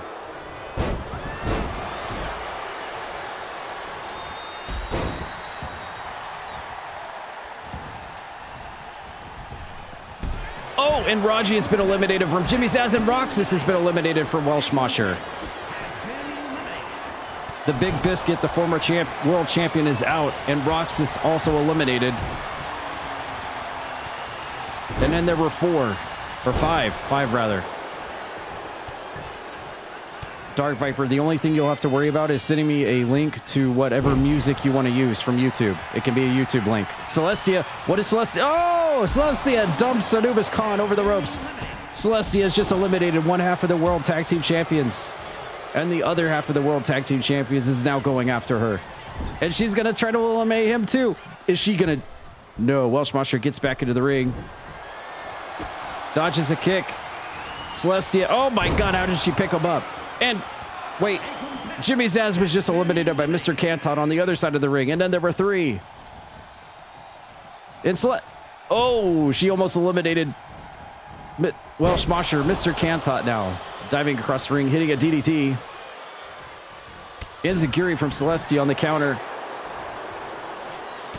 As she's firing back, punching shots to Mr. Kantot. Knees to the back of Mr. Kantot. Scorpion death drop. Mr. Kantot right back up to his feet. Whips Celestia into the ropes. And a kitchen sink. And Welsh Mosher tries to steamroll him. But Mr. Kantot stops him in time. If I were Celestia, I'd back up and let these two guys go at it for a little second. Well, she just gets bonked on the top of the head by Kantot. And now Welsh Mosher and Mr. Kantot.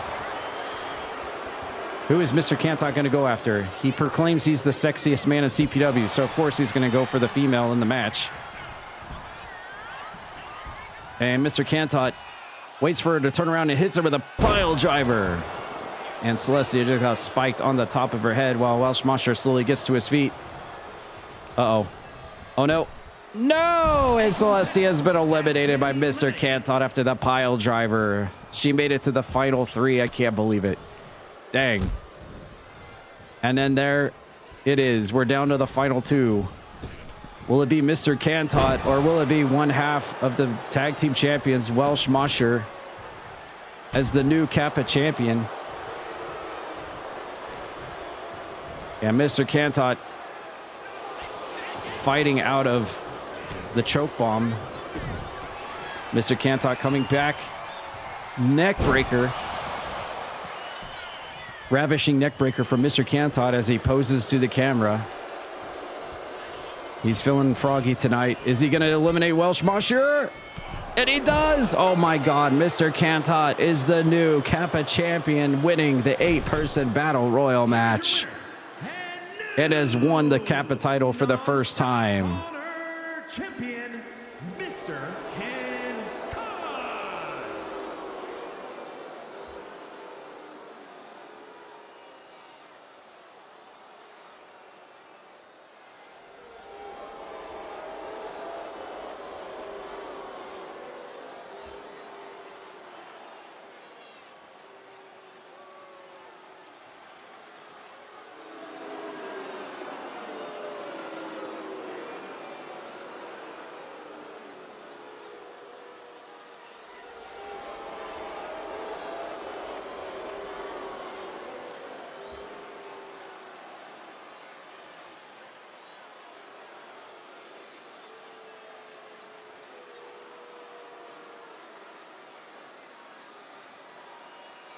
Thanks. Much appreciated.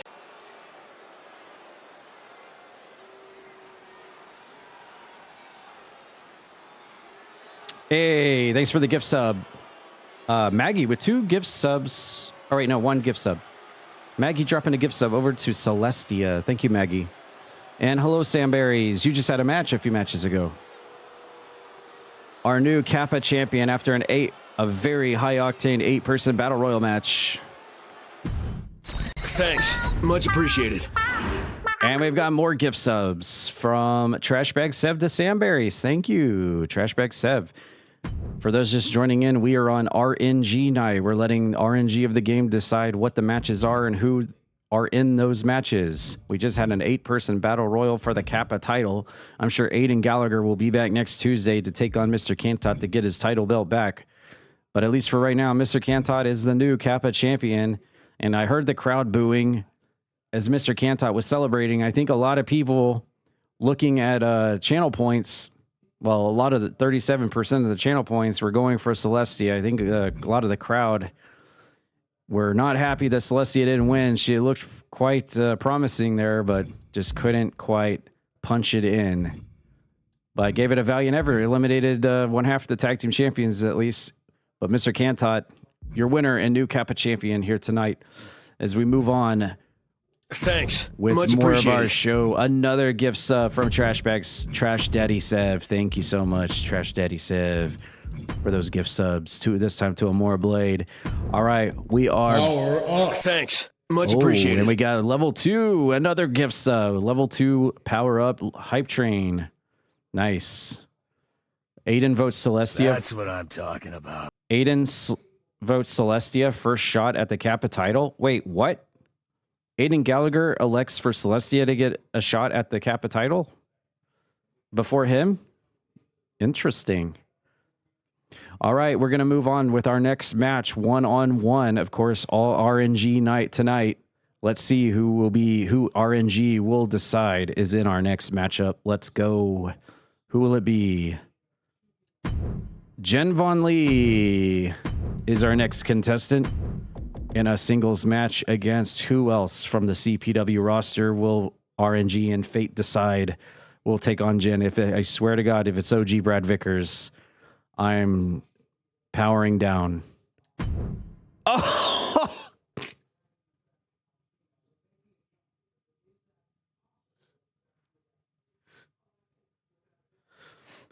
That is absolutely incredible.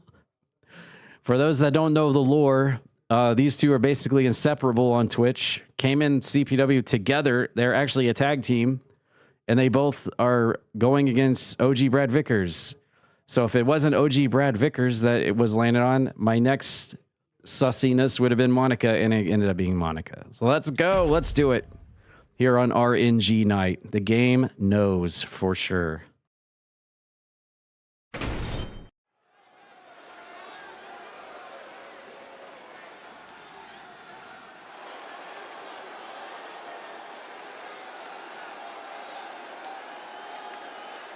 The following contest is scheduled for one fall. Making her way to the ring from London, England, Jen Von Lee.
And her opponent, representing the Authors of Pain from Tacoma, Washington, Miss Ellen Wade.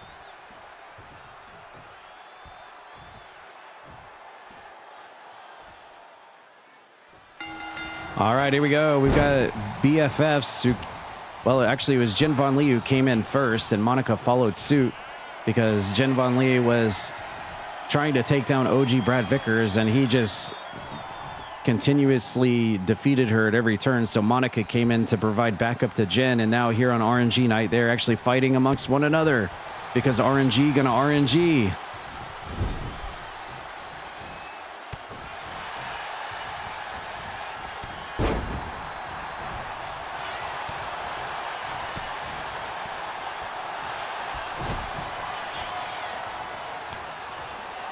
Playtime is over.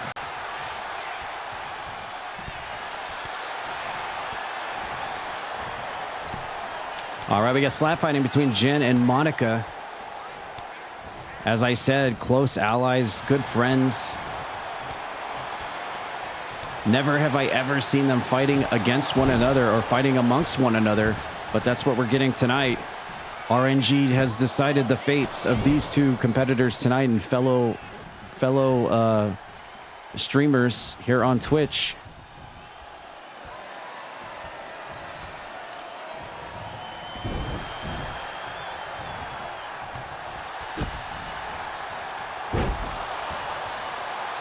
And Jen throws Monica back down onto the mat. Now taunts her, goads her to get back up to her feet. And now Jen Von Lee, Irish whip off the ropes. Monica getting hit with the kick across the chest. And now Jen, rudely enough, putting the foot to the forehead of Monica and scraping it.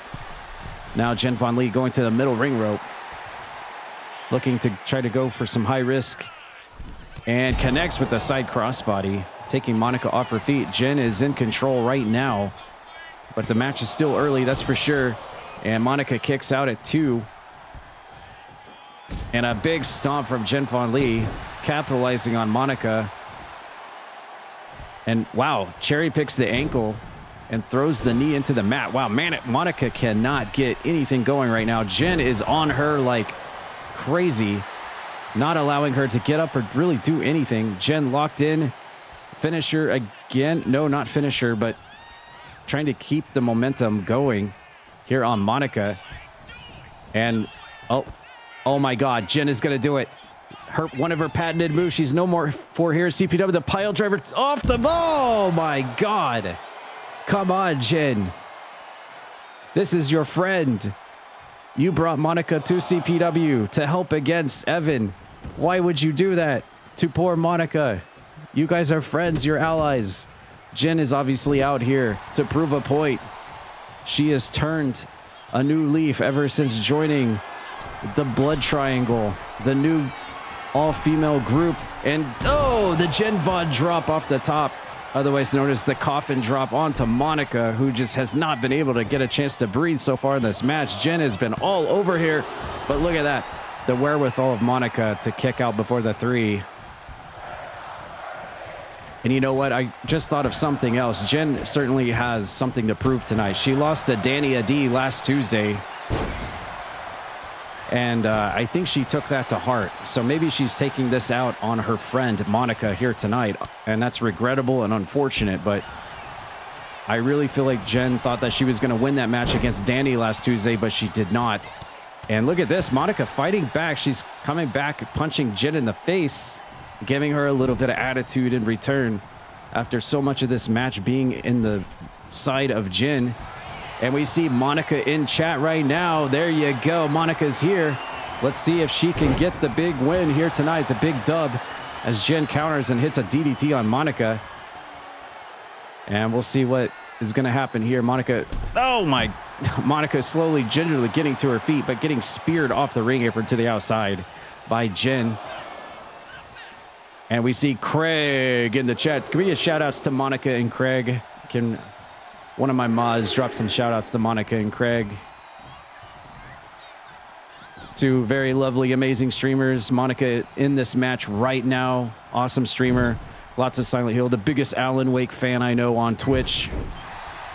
Lots of survival horror. Lots of scary games over on Monica's channel. Lots of multiplayer as well. Oh, look at this. Speaking of Monica. Oh, look at that. Very unique move. Rebounding Jen's head into the middle turnbuckle pad and then kicks her in the face to go for a cover. Let's see if she can capitalize here. No, Jen immediately kicks out. And of course, Craig Bernatowski, the voice of Albert Wesker. The current voice of Capcom and Resident Evil is Albert Wesker from Resident Evil 4 Remake. Craig Bernatowski right there. Also a great and amazing streamer. Make sure to follow them both, guys. And look at Monica. She's going to go. Oh, the Styles Clash from Monica onto Jen, looking to come back and get the big win here. After all of that, she does. Whoa. And Monica comes back. I would have never saw that coming, honestly. Jen was all over her, and Monica comes out of nowhere to pick up the win here tonight. As the announcer says, Miss Wake comes back out of nowhere after getting pummeled and is able to get the win over Jen tonight in a battle of friendly competitors.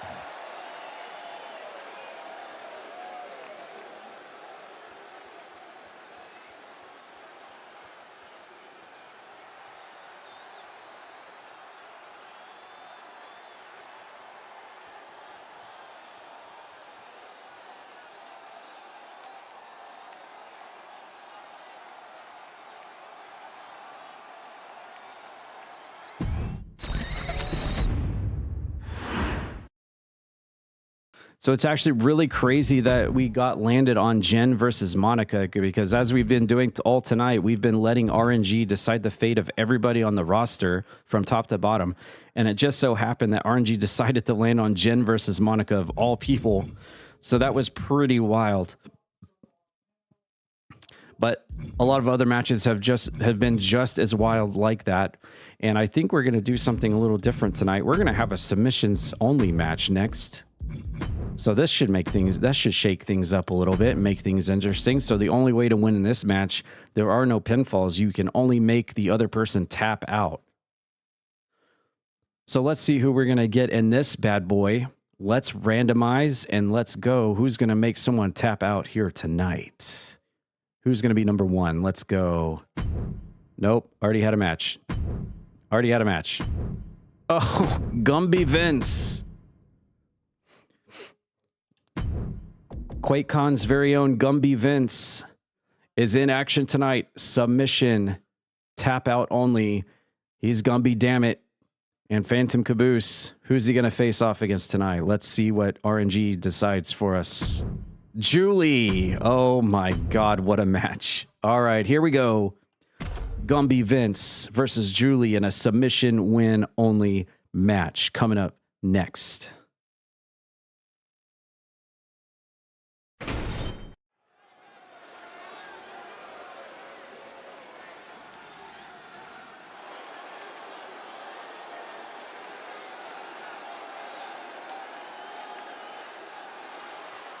The following is a submission match. Making his way to the ring from Dallas, Texas, weighing in at 150 pounds, Guan B. Vince.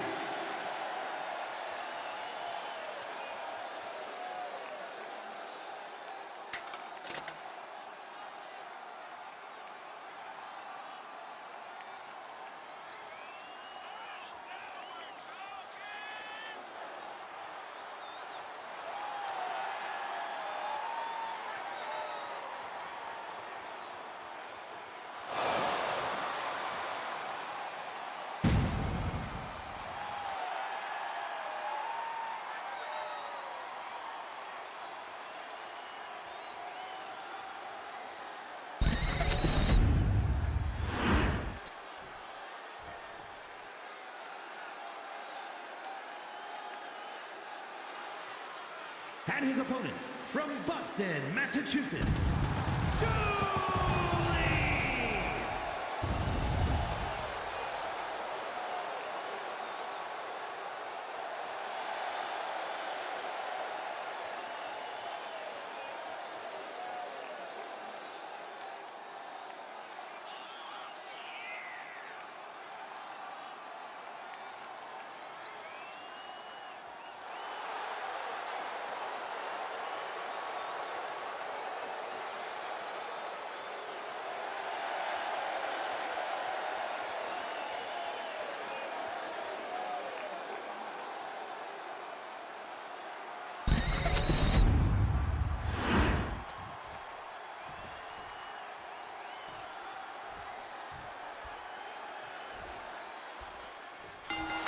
All right, our next contest here, we've got Gumby Vince one-on-one against Julie in a submission win only matchup. And for anyone that's still watching tonight and the RNG has not selected you, the RNG has not been as so kind to select you yet, do not worry. I'll make sure that you're guaranteed to be in a match tonight just for being here. So don't worry about that. As Gumby Vince going to the top and hitting the moonsault onto Julie. I have a feeling this is going to be a match between two really high-flying and really fast competitors. And when I think of submission moves, I don't really think too much about Gumby Vince or Julie. So this is going to be really interesting to see them compete in a match where that is how you win the match. And Gumby Vince completely overshot Julie with the guillotine leg drop and ass plants the mat off the top rope.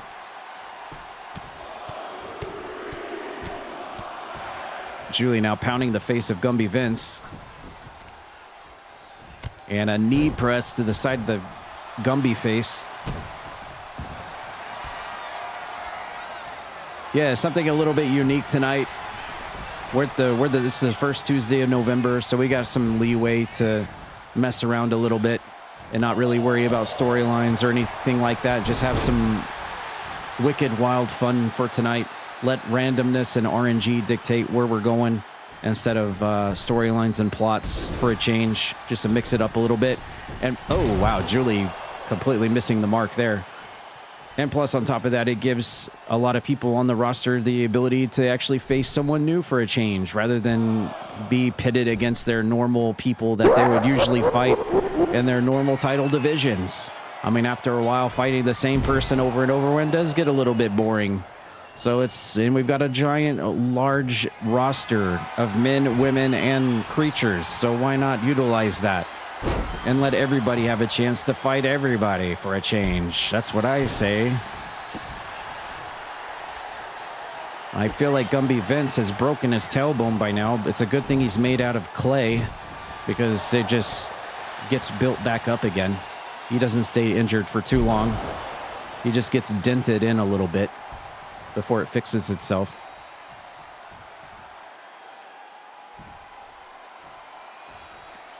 Julie now pulling Gumby Vince away from the ring ropes, trying to go for something, but he countered. And look at Gumby Vince again.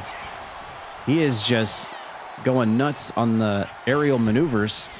And oh, he does the shaky, shaky, shimmy, shimmy Gumby Vince knee drop. And it connects. Standing drop kick onto Julie, taking her off her feet. Stomps and knee drops. And Gumby Vince taunting Julie. What is he going to go for now?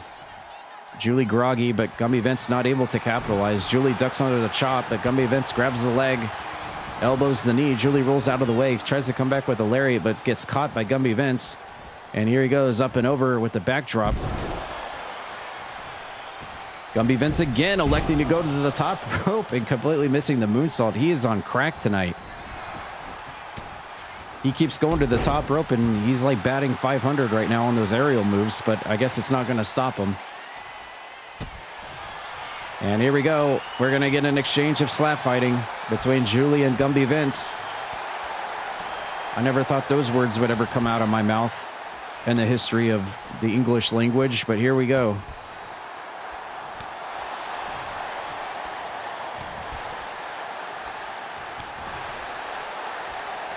Let's see who wins out on this exchange. Will it be Julie? Will it be Gumby Vince? Oh, Julie with the toe kick gets the advantage and pops Gumby Vince to the ground. Julie firing back. And remember now, she may be going for finishers here soon, but again, the match is submission win only, so at some point they're going to have to make... Someone's going to have to make somebody tap out here. Gumby Vince again. You thought I was commentating in French? Oh la la. Bonjour. Leave me alone. I'm busy. Gumby Vince up and over with the leg drop.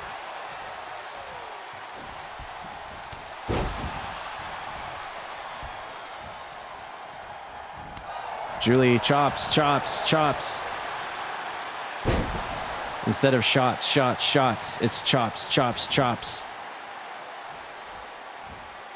Here comes Julie. Ooh, basement drop kick onto Gumby Vince while he's tucked in the corner. He escapes the ring, comes back in. And Julie placing Gumby Vince against the ropes. Ooh, high knee to the face. Looks like Julie has taken control of this thing. Can she capitalize with a submission hold? Oh, she's going to go for the, guess what it is? A Boston Crab from Julie. I see what she did there. Boston Crab, but Gumby Vince is not tapping, and he is able to break out of it. Gumby Vince now set and ready for something. Oh, he faded her with the chop and then hit her with the DDT. A perfectly acceptable thing that I would see Gumby Vince doing for sure. Spins her around. And it looks like Gumby Vince going for the camel clutch onto Julie. He's trying to twist her back. He's trying to pull her spine out right there, but is unable to do so. Gumby Vince now off the ropes. And there's the shaky shakies again.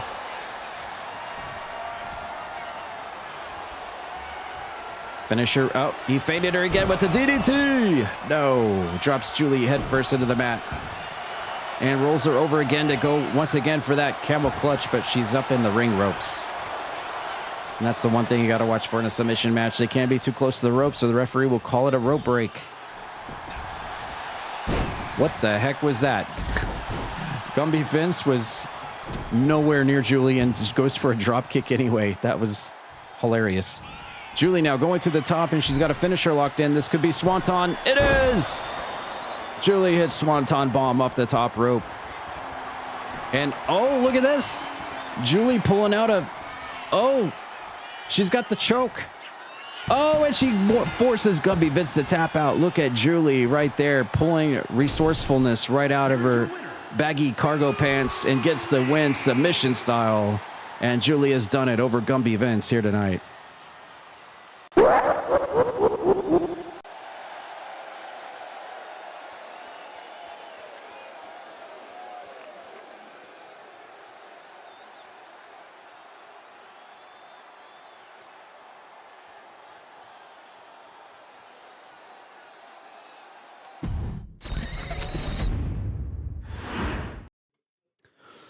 All right, what match type have we not seen yet? We haven't seen any strange bedfellows tag match yet, have we? We could do that, I suppose.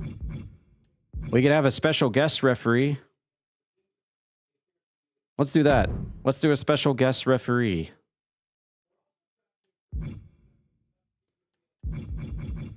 And a falls count anywhere. Let's do a falls count anywhere match with a special guest referee, completely randomized. This should be interesting. All right, let's set this up real quick. Let's see. Falls count anywhere. Yep. DQs are off. Let's set the weapons. Let's put an apple in the match. Let's put a basketball. Let's put a mannequin arm. Let's put a cone. Everyone loves the cone. And a chancla. All right. We've got quite the weapon assortment for this match. Okay, what did I say? Wait, referee meter? What's this? Disabled or enabled? I'm not sure what that means. Does that mean it just hides it from the screen, or does it mean it disables it entirely?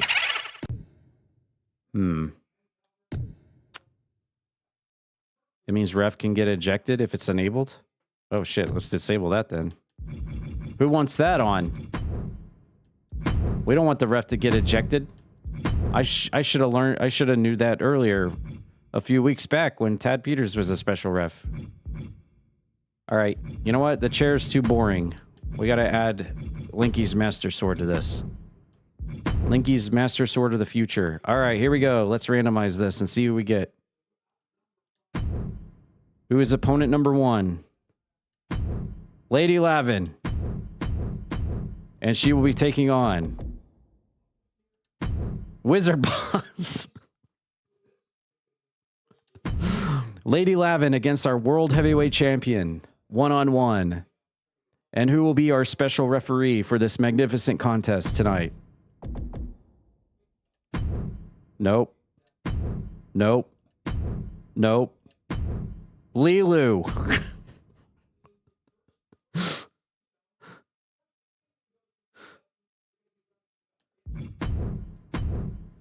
Let's go.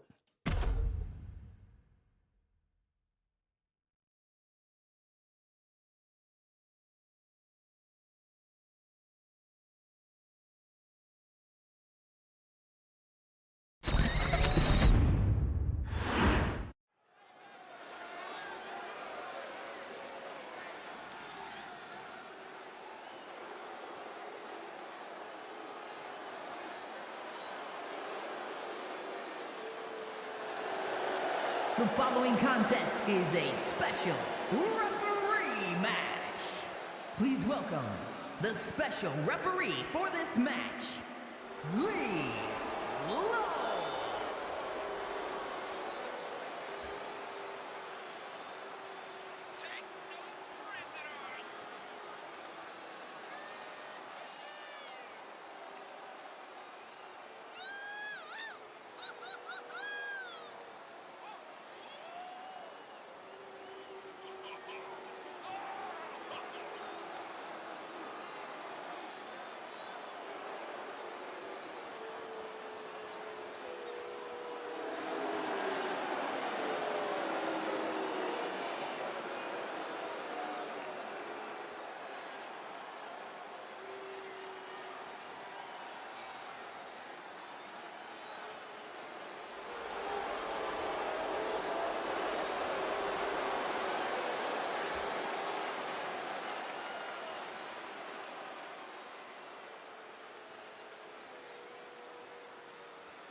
And the participants.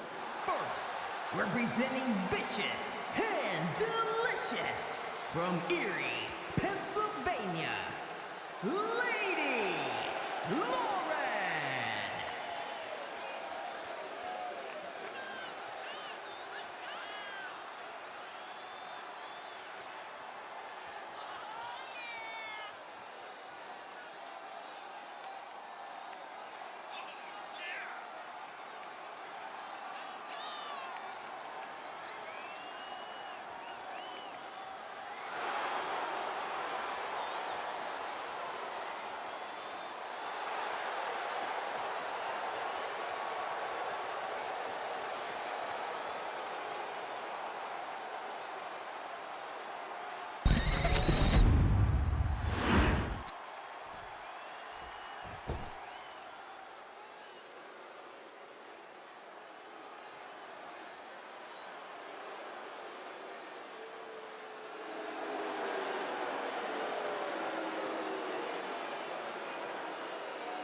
And her opponent from Dallas, Texas, weighing in at 243 pounds, the Men's World Heavyweight Champion, the Witch Doctor, Bob.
All right, here we go. Our next matchup tonight. And by the way, Miles, just to let you know, since you're just coming in, every match tonight is completely RNG, which means we're letting, basically letting the game randomize every single thing about our show tonight. So we have definitely seen some very interesting matchups, pairings up and whatnot, but it has made some very fun and interesting combinations nevertheless. And in fact, we have a new Kappa champion in what was a very interesting 8-person battle royal match. Case in point, this match right here. I mean, when would you ever see the CPW World Heavyweight Champion Wizard Boz go one-on-one with Lady Lavin, with Lilu as the special guest referee? I don't think in any universe you'd ever see this happen, except for a night like tonight, where everything is left up in the fates of the gods and RNGesus. And that's what we're getting. I didn't even know Lilu had a referee shirt. She's too busy licking people and trying to hit people with flaming baseball bats.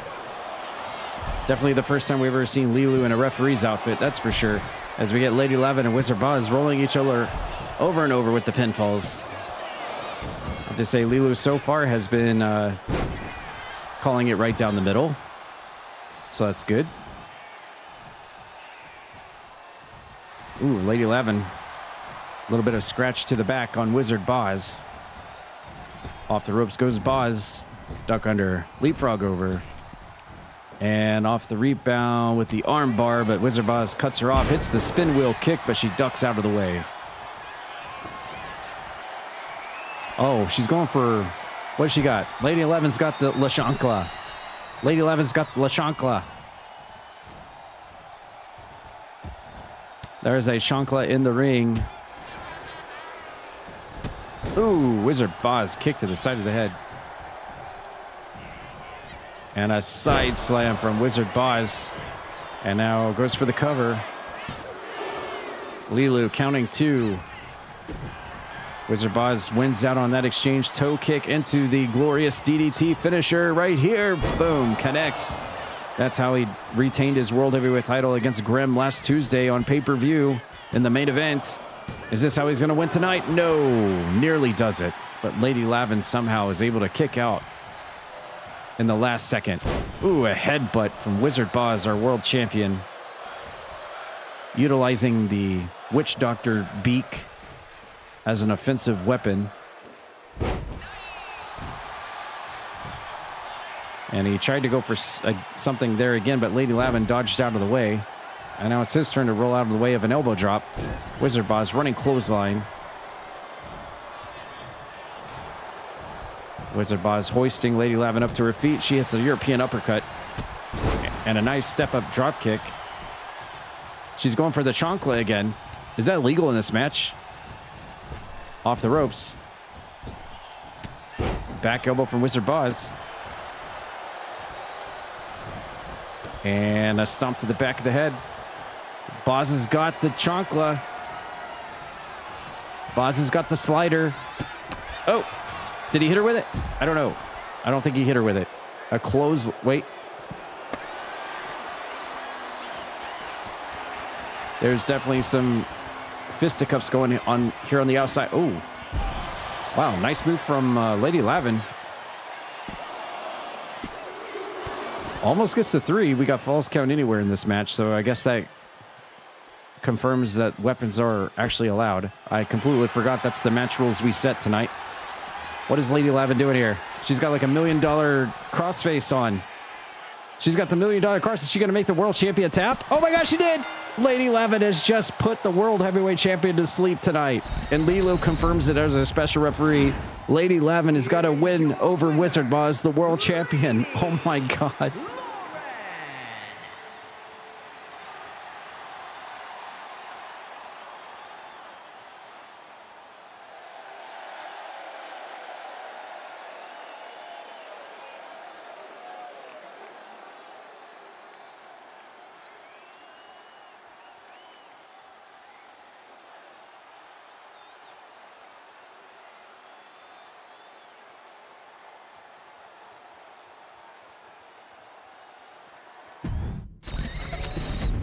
Okay, I have to say I did not see that one coming. I did not see that one coming at all. Then again, I didn't see that match at all coming to begin with. So we were talking about a Bloodline Rules match earlier, but can you actually randomize who's actually part of the Bloodline Rules?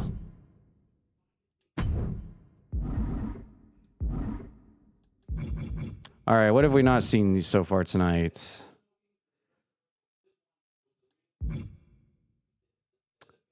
Something that's not too terribly long either.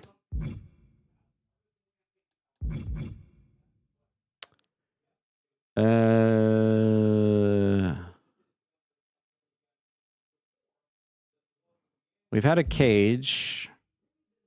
A handicap match? Oh, yeah, we can do a handicap. Let's do a handicap match. Let's see here. A 1-on-2 handicap tag match. All right. Handicap match. Someone's going to be, let's do the two teammates first, and then we'll pick the unfortunate soul who's going to be handicapped last. Shall we? All right, let's go. All right, who's going to be the team of 2? Nope. Nope. Lord of Goats. The Lord of Goats will be teaming up with Morsel. Wait. Why is that a team that I could actually get behind? Okay. And they will be fighting off against the unlikely soul, who will randomly be Chain. All right. Here we go. Chain versus Morzel and the Lord of Goats tonight in our next match.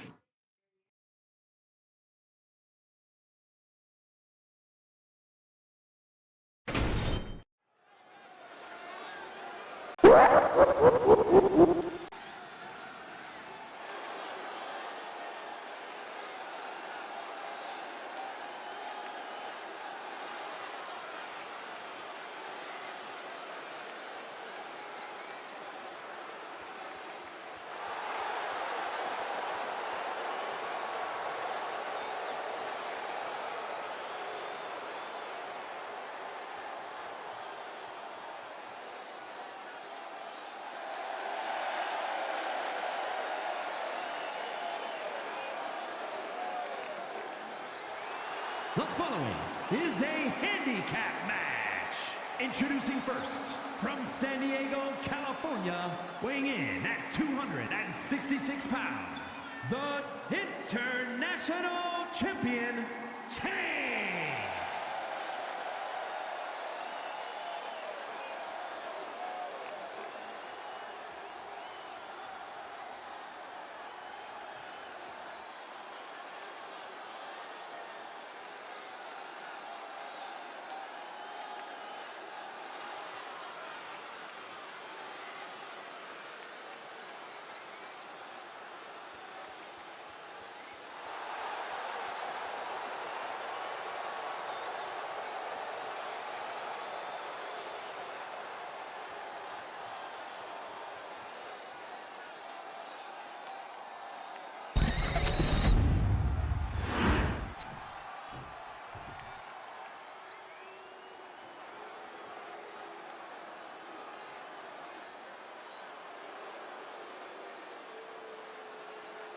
And their opponents, first, representing Vicious and Delicious, from Chicago, Illinois, weighing in at 243 pounds, Morse Earl.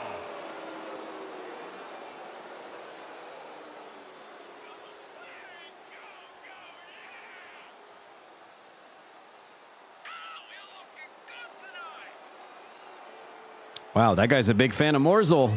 I heard that from the crowd.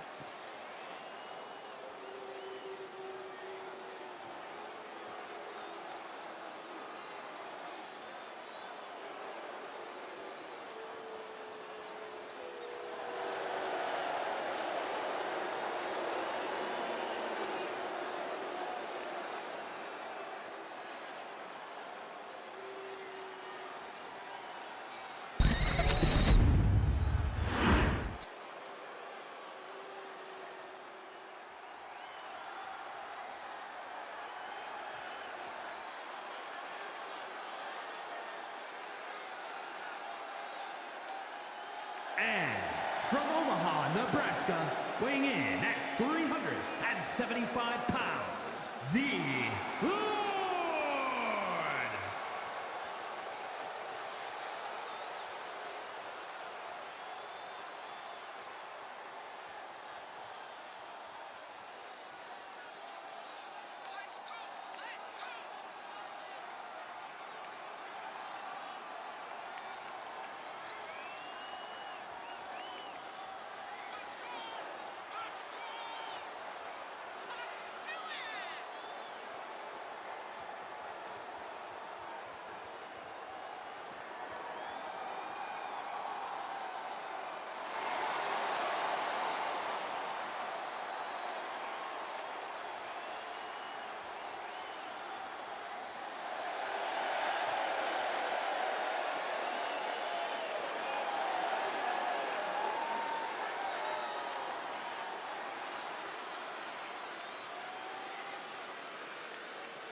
Well, this is quite the tag team.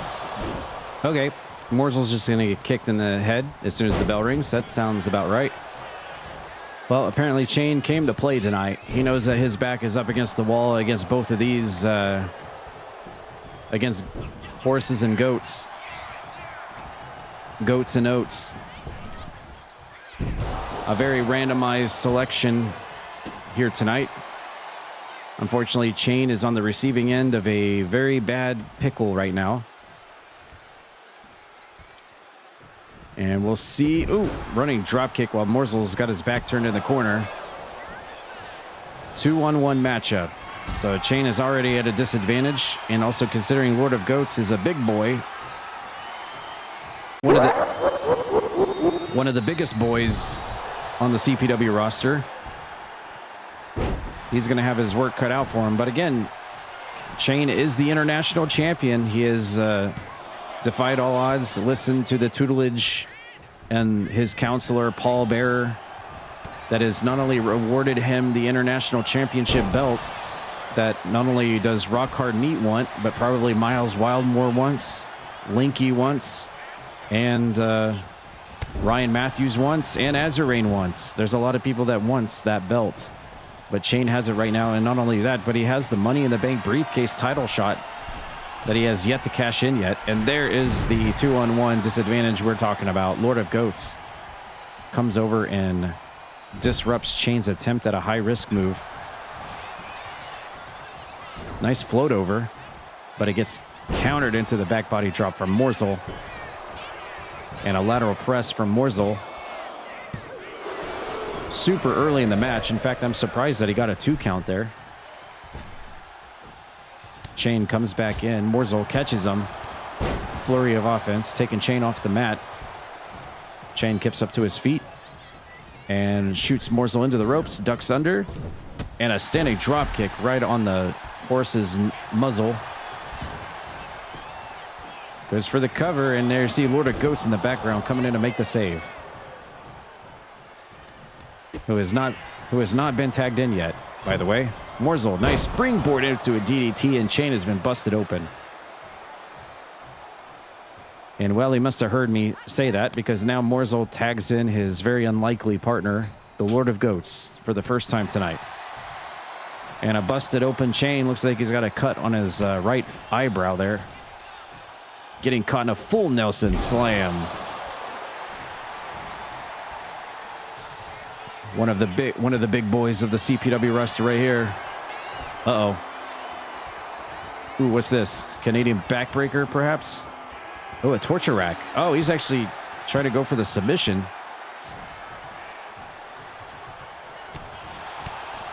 The strength of the Lord of Goats able to lift Chain up on his shoulders and seek a submission move, but Chain's able to escape it. And now he's trying to fire back with punches and kicks. But I think he's only upsetting the Lord of Goats.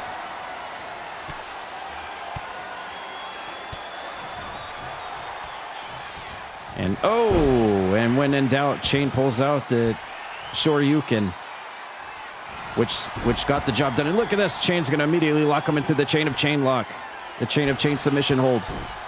But Lord of Goats immediately got out of it.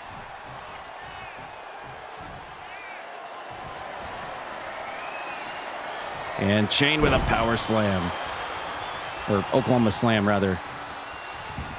Or in Lord of Goats' case, I guess it'd be a Nebraska slam. A tag made. Morzel's back in. And his tag team partner we saw earlier tonight is the new Kappa champion, Mr. Kantot.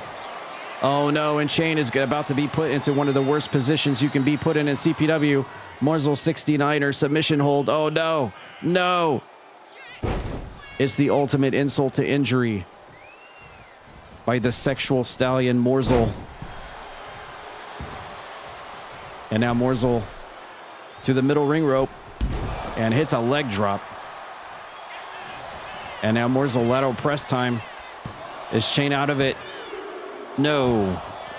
Stays alive.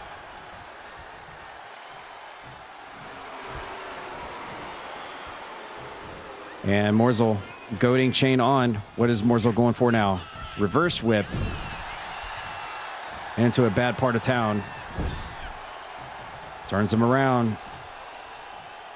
And Chain dropping Morzel nose first into the pad. Here comes Lord of Goats.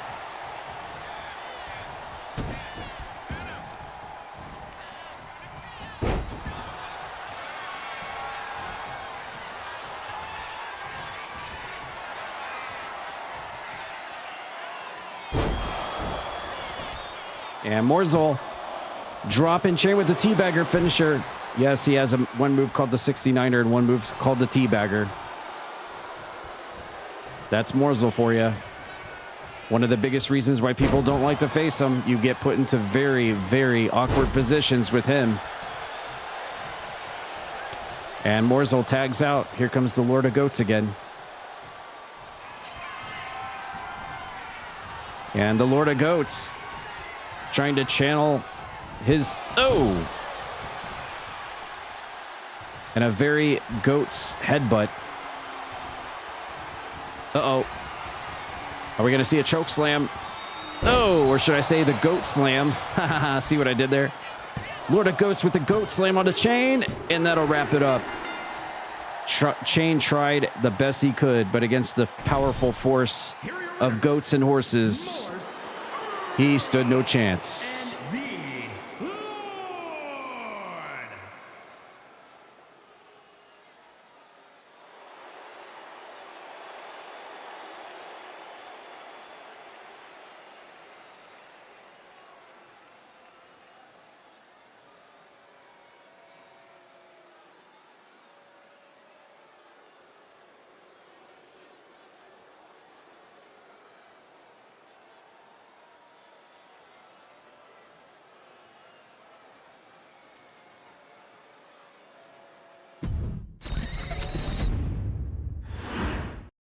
All right, I feel like we're definitely getting down closer to the end of our show. I know that there's still a lot of people out there that have not been RNG selected quite yet. Welcome to the online CS. I'm actually thinking about doing something really fun, actually, for this next match. Since it's a very RNG night, why don't we do a TLC match, and let's make it a... wait, hold on. Oh, it's got to be a ladder match, right? Yes. Why don't we do a...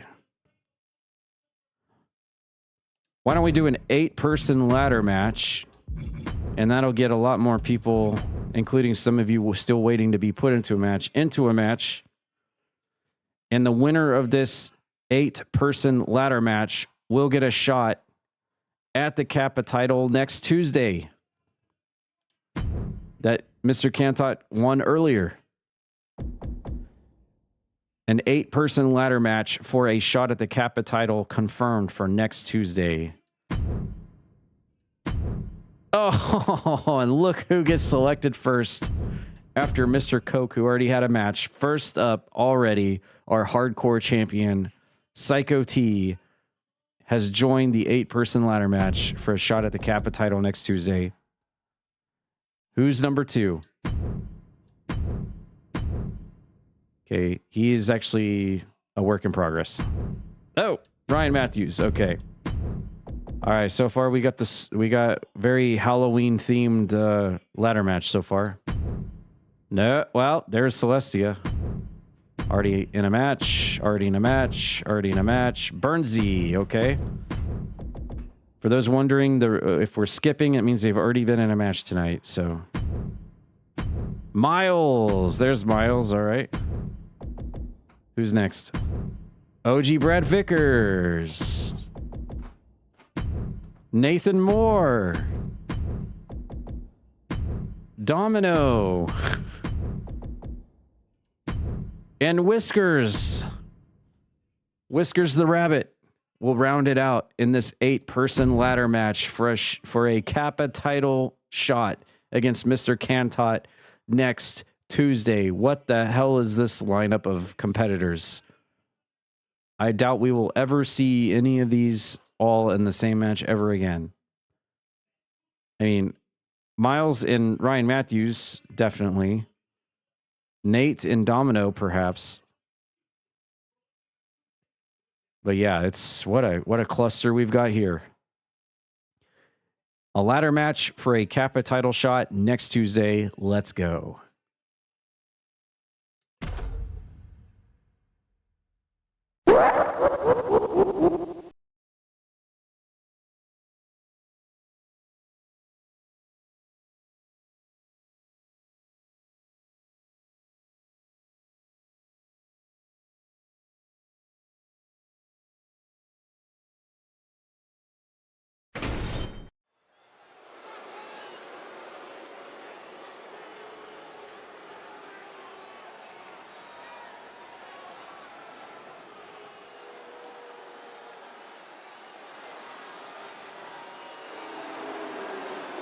The following is an 8-man ladder match.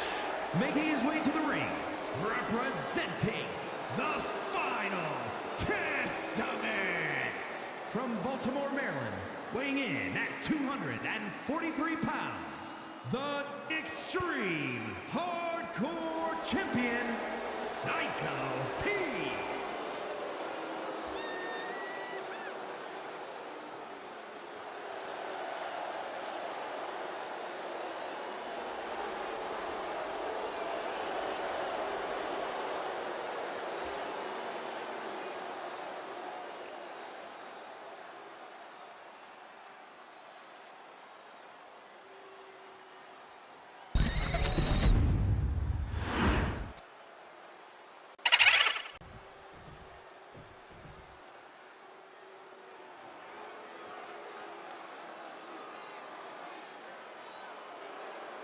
And from Philadelphia, Pennsylvania, weighing in at 269 pounds, Ryan Matthews!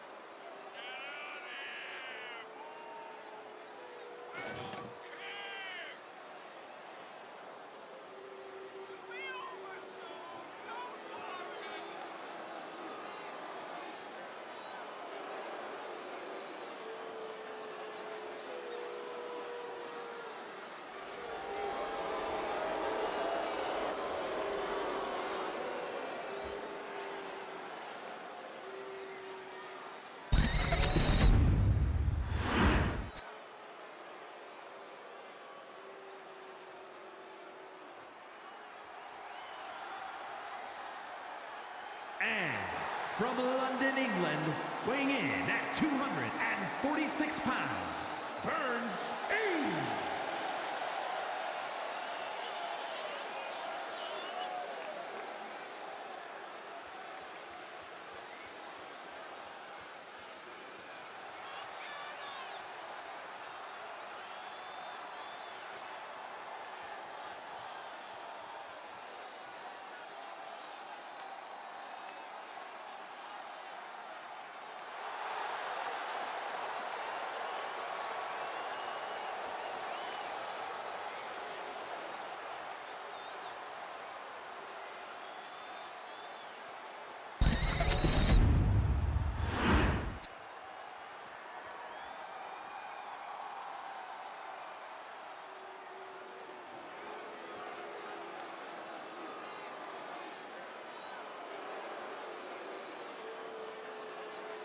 And representing the Acolytes from Miami, Florida, weighing in at 232 pounds, Miles Wildman.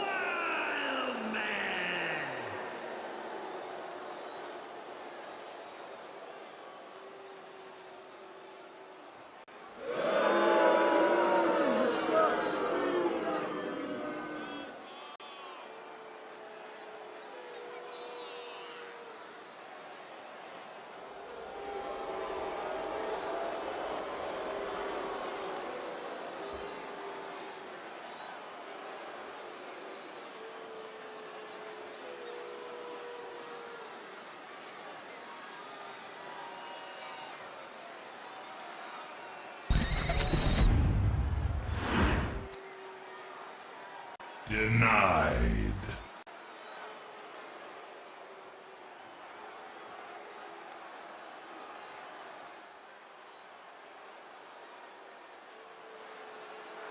And from Toronto, Ontario, Canada, weighing in at 255 pounds, Brad Victor!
And representing two-man power trip from Sioux Falls, South Dakota, weighing in at 248 pounds, Nathan Moore.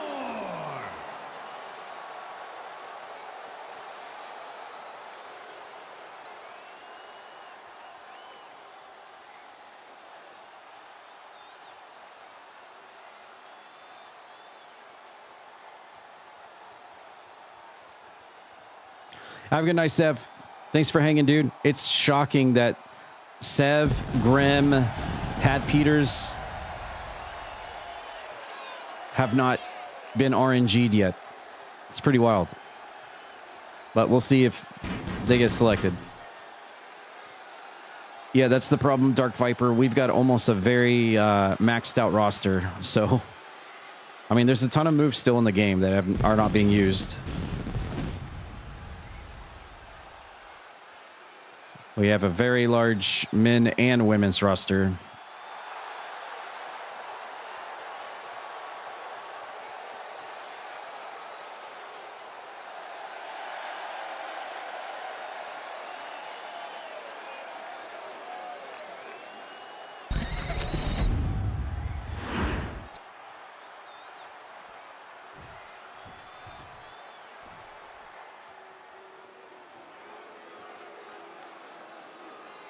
And representing the corporation from Cherry Hill, New Jersey, weighing in at 275 pounds, Donald O.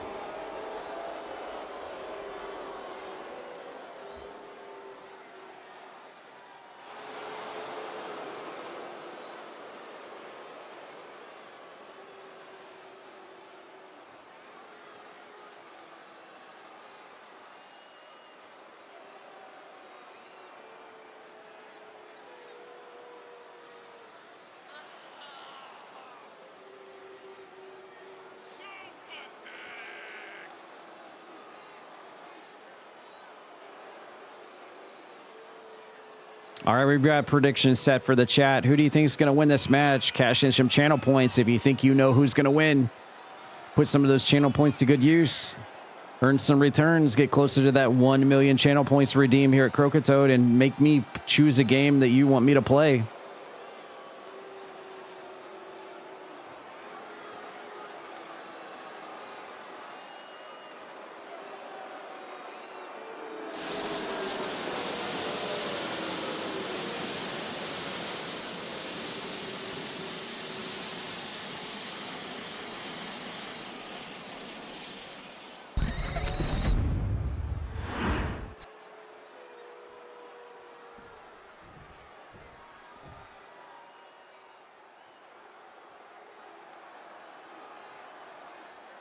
And from Elysian Fields, weighing in at 202 pounds, Whiskers.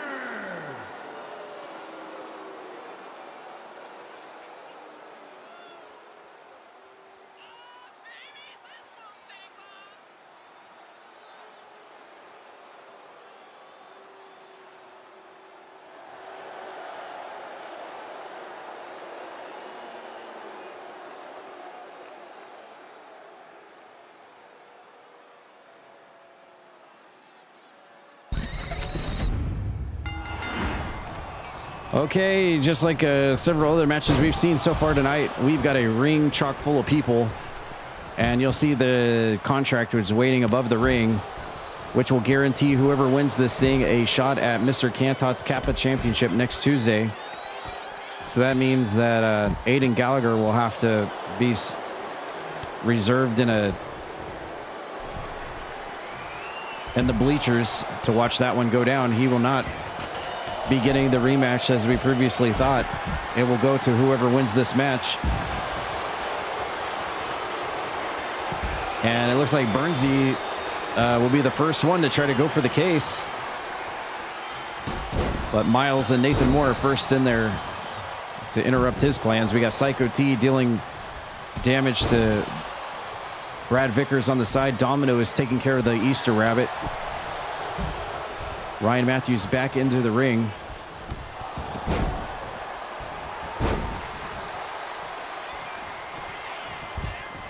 And this is just like almost every other match tonight is just a complete variety of competitors you see on the CPW roster.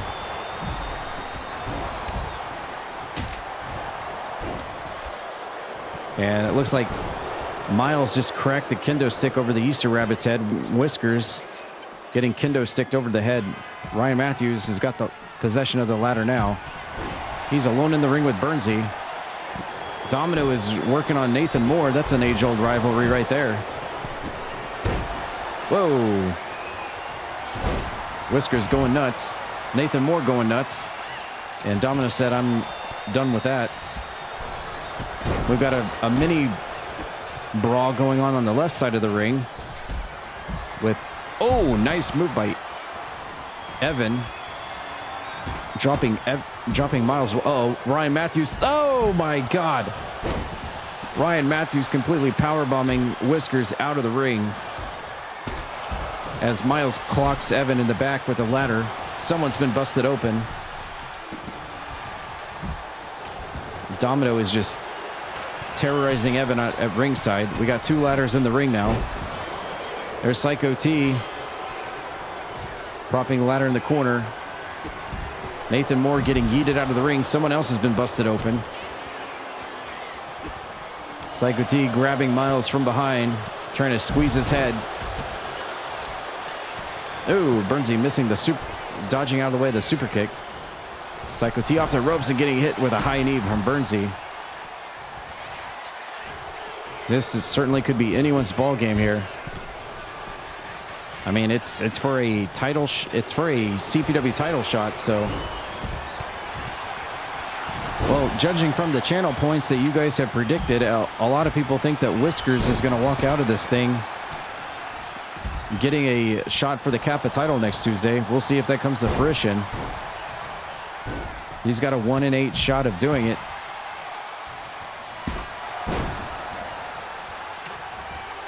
And, ooh, nice ripcord knee from Nathan Moore on the outside on Psycho T. Bernsey takes care of Evan on the inside. Bernsey again climbing up the ladder. Second time in the match for him. And everybody's scrambling to come in the ring to prevent him from, oh, Nathan Moore tossing the ladder over.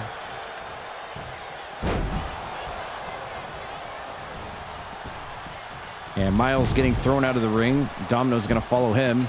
Nathan Moore with a Scorpion Death Drop. Nathan Moore with an Acai Moonsault. Whiskers started to troll him, but Nathan Moore raised the knees up. We've got 3 ladders in the ring now. Ooh, nice small package driver from Nathan Moore to Evan. Bernsey gets thrown out of the ring. There goes Nathan Moore, courtesy of Domino. Psycho T and Whiskers are alone in the ring right now. Nice blockbuster from the sitting position. Domino's got the ladder. Psycho T says, I don't think so. Oh, what the heck was that? Brad Vickers just hit a stunner on Nathan Moore. And goes for the middle rope and hits the Tornado DDT onto Psycho T, sending him out of the ring. And Domino gets thrown out of the ring by Ryan Matthews. You don't usually see Domino getting yeeted. Nathan Moore posing right in front of Domino. I feel like those two are kind of rekindling some old rivalries there, finding themselves in the same match here. Their history goes way back, way back. Whiskers now setting up the ladder in the middle ring. Everyone who cashed in channel points is happy to see this. And the ladder gets disabled. Evan takes care of Whiskers. Ooh, elevated flatliner from Psycho T. And then Nathan Moore hits a sling blade on Psycho T. Bernsey alone in the ring again with the ladder. And will climb it for the 3rd time in the match. Bernsey has been the lucky man on the ladder this match. Uh-oh. But also he has fallen off the ladder 3 times too. Oh. Miles utilizing the ladder as a weapon. Uh-oh. Is Domino about to hit the domino effect here on Psycho T on the outs? Oh my God. And he's happy about it. Burnsy gets yeeted out of the ring. Miles is laid out on the left. Evans going for the Stars Alpha Team helicopter spin on Whiskers. Ryan Matthews gets kicked in the side of the head by OG Brad Vickers. As Psycho T goes for another ladder. We've got 4 ladders in play. He pops Domino and Miles with it. And Whiskers ascending the ladder. Whiskers is going up the side of the ladder, and I think is Domino. No, Domino turns his attention away. And Nathan Moore knocks Whiskers off the ladder, then gets caught into Psycho T's claw. Oh, and Nathan Moore's tapping in the ring. Nathan Moore tapping to the power of the claw of Psycho T, and then Ryan Matthews hits him with a crossbody. So much going on in this match. Oh, nice ear nagi from Ryan Matthews. And there goes Burnsy and Domino. Dumped out of the ring. Nice shovelplex from Brad Vickers to Whiskers. Miles is rolling out of the ring. This belly-to-belly suplex from Ryan Matthews. Domino's got a kendo stick. Oh, Miles gets lit up. And Nathan Moore gets dunked out of the ring now. And so does Evan by Psycho T. Man, everyone is getting chunked out of the ring. Oh my God, Miles almost flew into the front row. My God, their bodies flying everywhere. And now it's Nathan Moore's turn to get power slammed. Evans got the steel steps. Ryan Matthews on the ladder. Psycho T's trying to cut him off, and he does. Oh, Burnsy eats the steel steps.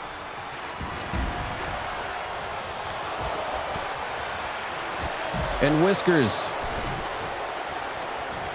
Psycho T turned his attention to Whiskers, and he only made it about halfway up. Here comes Miles. Nice. Somersault and prettier. Onto Psycho T, sending him out of the ring. Domino.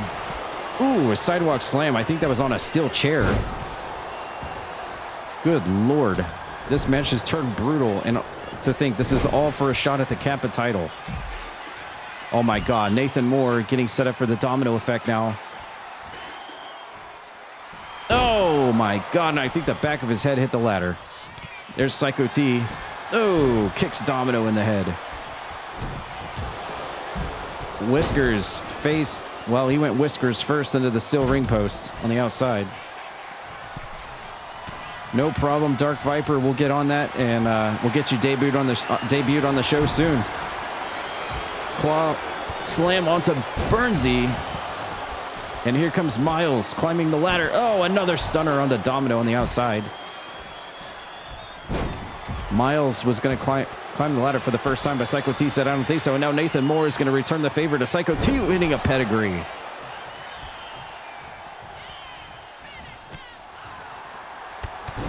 Enziguri sending Ryan Matthews off his feet. Miles gets stun gunned to the outside. Nate's trying to set up a ladder somewhere, but gets intercepted. Psycho T setting up a ladder in the middle of the ring. Reverse DDT from Ryan Matthews to Nathan Moore, sending him out of the ring. Miles is trying to cut Psycho T off, but Whiskers cuts him off, and now Domino has got his eye on Psycho T, who climbs back down the ladder. And we get a close-up shot here at Burnsy. Oh! Package suplex.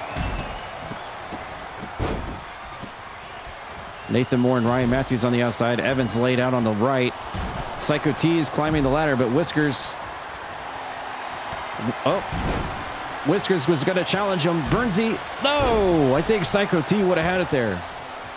I honestly think Psycho T would have had it there, but Burnsy said no. I think whoever fidgets with it next will win the match. Oh my God, Burnsy just stole Nathan. Oh my God, Whiskers just threw the steel steps at Domino. Oh my God.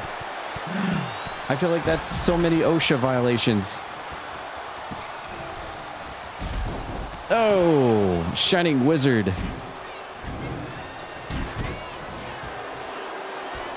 Whiskers is going to do it again. Watch the top of the screen. He did it again. Whiskers. Oh, Whiskers and Nathan Moore just double team Domino. Never have those words ever been uttered from my mouth before, and probably never will. Ryan Matthews is alone in the ring, as opposed to alone in the dark. He's climbing the ladder. Is anyone going to get him? Backbreaker to Burnsy from Miles. No! And there goes Ryan Matthews. And I'm not sure what Evan was going for, but Psycho T cut him off. Nathan Moore's in and gets hit with a backdrop. Psycho T going to the top rope instead of... Well, never mind. I feel like that Crace is so fragile right now. Whoever is the next person to get their paws on it is going to immediately win the match. It has been weakened down and whittled down enough where the next person who just touches it will immediately grab it, I think. But we'll see. Oh, there goes Psycho T. There goes Nate. We got Evan. Oh, Domino's been busted open. Probably from the steel steps from Whiskers. Oh, nice wild lariat from OG Brad Vickers.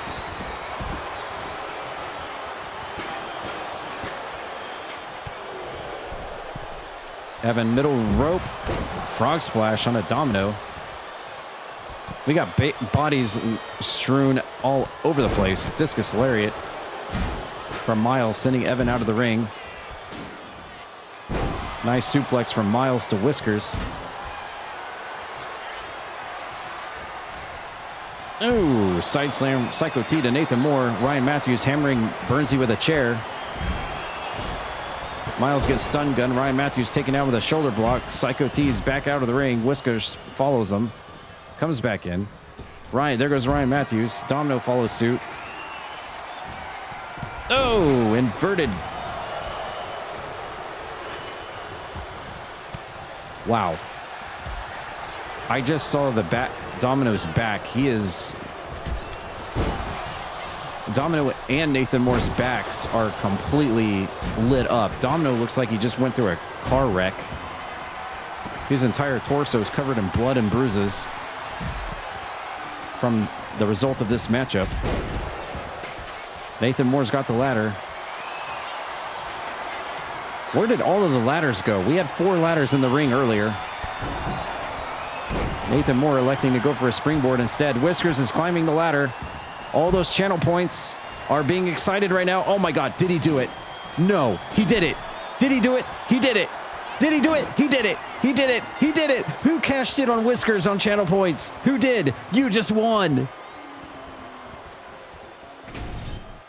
Here is your winner, Whiskers.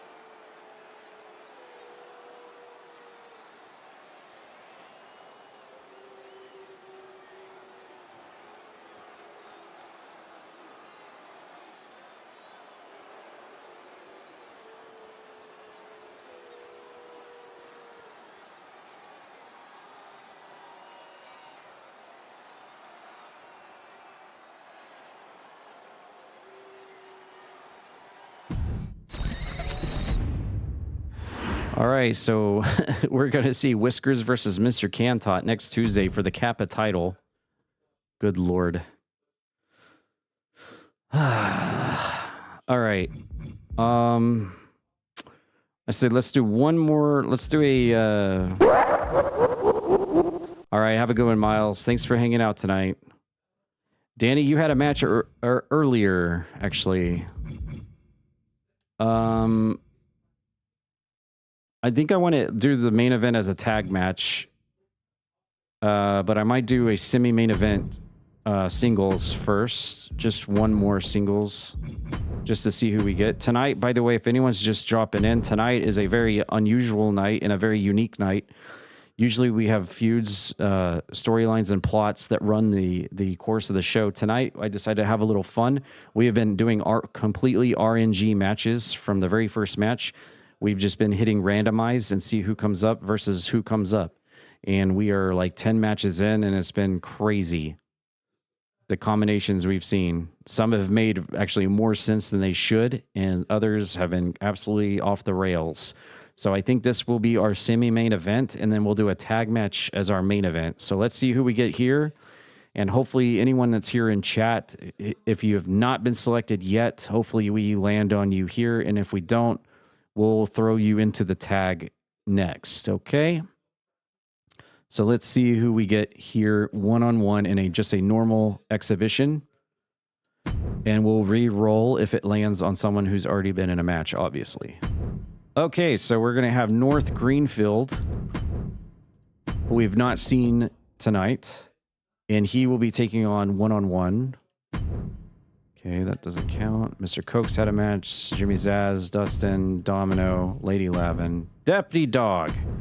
Jesus, this might as well be a hardcore match. All right, you know what? Let's do it to people that are in chat. How about that? Since we're getting close to the end here, let's narrow it down on this specific match, at least to people that are in chat who has not had a match yet. Why don't we do that? Oh, well, there you go. All right, Linky. All right, and who will Linky face tonight? RNG, based on randomization, who has not had a match yet and is in chat right now. Let's see. Who are we going to land on? Let's keep rolling until we meet the prerequisites. We were this close to getting Linky versus Rasher.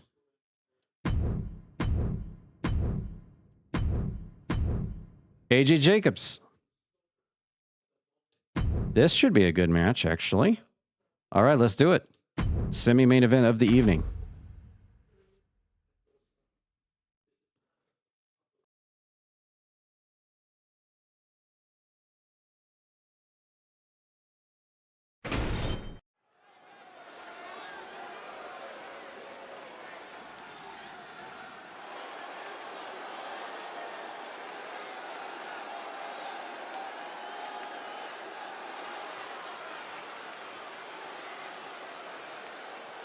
The following contest is scheduled for one fall. Making his way to the ring, representing power and glory from another time, weighing in at 222 pounds, the hero, Ling Eng.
And his opponent, representing the Awesome Ones from New York, weighing in at 229 pounds, AJ Jacobs.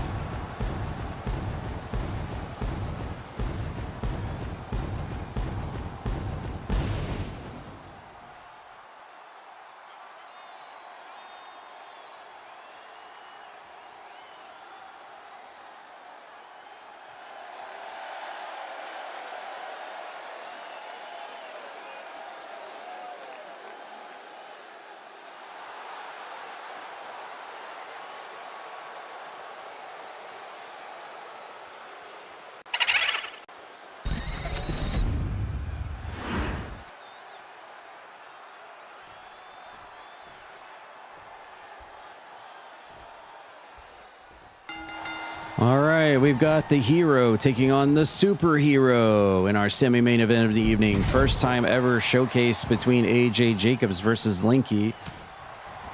I feel like AJ Jacobs kind of came along in CPW while Linky was almost having his time off. He has really risen through the ranks and made a name for himself, while Linky was off in far and distant worlds and lands trying to find Connie. But welcome back to CPW. Here's AJ Jacobs, and we're right out of the gate. We're going to get a big dive to the outside of the ring from Linky onto AJ Jacobs. Is it going to pan off? Let's see if it will. Linky dives through and connects onto AJ Jacobs on the outside. This is going to be a match of quickness, high flying, and agility for sure as we wind up on the outside of the ring. And after all the craziness we've seen with these multi-man matches throughout the night, it's actually nice to get back grounded again, no pun intended, to see just a regular one-on-one match, even if it is a one-off. Yeah, I already see Azarain is trying to calculate the odds and play some 4D chess to see who's going to be in the main event over there. It shall be interesting. It shall be interesting. We'll still let RNG decide, but we will definitely narrow it down to who's in chat right now. For those that have not had a match in our last and next match of the night. Linky was trying to get the fans behind him, but AJ Jacobs saw the opening and goes for the roll-up. And now we're going to roll back and forth. Linky and AJ Jacobs in a very precarious position here, but trying to get the win here over each other, over any means necessary. And they both exit the ring. This is a standard rules matchup. So a match that actually has rules, as AJ Jacobs hits a super kick on Linky on the outside and exits the ring again and walks right into a chop. Again, thanks everyone for being here. I don't usually like to talk about this a whole lot because I don't want it to be a broken record or anything. But if you've checked the viewers list, or not the viewers list, but the viewers number, you'll notice that we're right in Twitch partner range. I don't like to talk about it a lot because I don't want it to be the focal point of my streams. I just let it be as it may, but I would like to make a PSA about it, that thank you everyone for being here and supporting the streams, whether it be Tuesday night or any other night, considering I do stream, almost every night. We're getting really close to that Twitch partnership levels to start thinking about it. So thanks everyone for being here and being a part of that number there for the live streams on all of my streams throughout the week. And if you don't drop by for like Wednesday, Thursday, Friday, or Monday streams, please consider doing that, even if it's just a simple lurk in the background. I mean, you don't have to be active in chat. You can just leave the stream open. 5 more lurkers would go a long way to help us get partner here on Twitch. So just maybe consider that. Linky tried to go for the top rope guillotine leg drop, but AJ moved out of the way and he busted his butt. And we working the ropes really good here. Arm drag from Linky, taking AJ down to the mat. Linky full of taunts tonight. I think he's trying to get the crowd behind him. No problem, Spence. I mean, I understand everyone's got their own stuff they're dealing with, whether it's family, children, school, sports, job, spouses, moving, what have you, personal problems, mental health. I get it. We all are going through different things. And no one ever has to apologize for anything like that, because I completely understand. But I surely do appreciate everyone that does try to come to the streams and just kind of help give that last little bit of oomph, that last little punch it in, if you know what I mean, to get us to those considerations for partnership. I would never ever mention this otherwise, but we're like right on the fringes, and I really feel like I need to like kind of make it a little bit more out there that Just a few more lurkers. Just a few more lurkers. Just hanging out in chat. Just keep the chat open. Tab me up if you want. Leave me on overnight if you want. I don't care. Just a few more people throughout the week, and I think, 5 to 10 people, I think we'll have it. But yeah, anyone never apologize for missing a stream. I know everyone's got their own IRL stuff they're dealing with, and I'll never say otherwise for that. Linky out of the corner, going for Rupee roll, and connects with the lariat version of it onto AJ Jacobs, who is unaware, and he's going for the pin now. 1-2, and he got him. And the veteran of the match, Linky, comes back and gets the win on AJ Jacobs, but I'd love to see these two square off many more times again. I feel like they're more alike than they even know. Great matchup there between the two, but Linky on his big return here on normal CPW Tuesday Toxic picks up his first win in months, and he is back in CPW.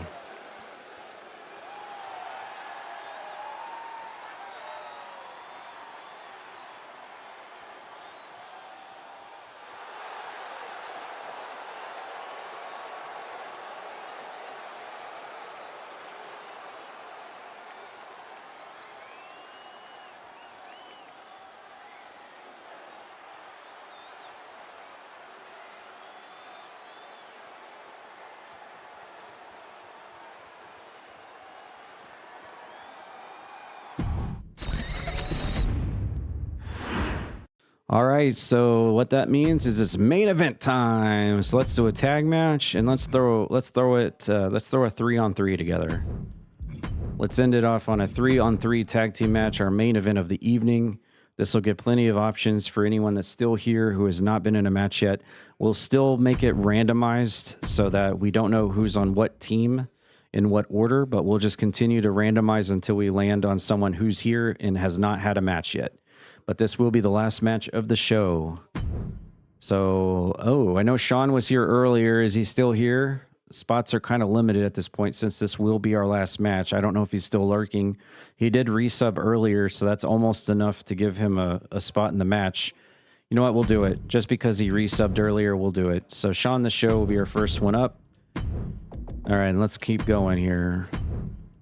Someone who's not had a match and is in the chat right now. If you see your name pop up, feel free to speak up in chat, even if you're lurking.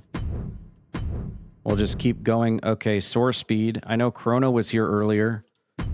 We'll throw him in. I think we got enough spots to still get this, figure this out. Bethany. Jen. There's Maggie. All right, we got Maggie. We already have ourselves a very hodgepodge team here.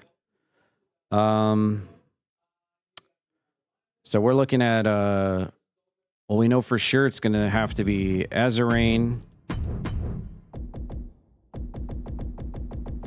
Spike Ryan, right? And I don't know if a Moorblade's still here.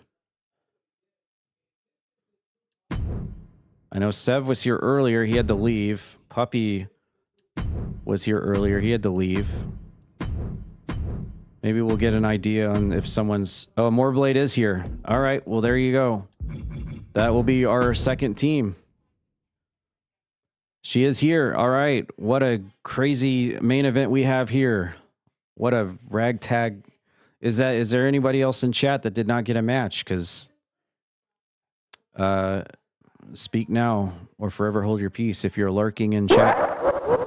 If you're here watching live and you haven't had a match yet, speak now or forever hold your peace until next Tuesday.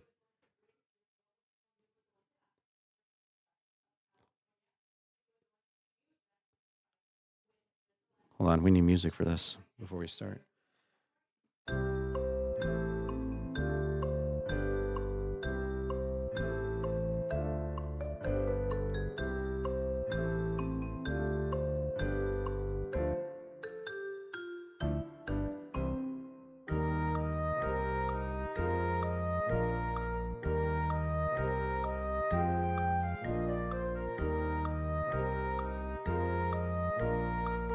All right. I think that's enough time for someone to claim a match. Let's go.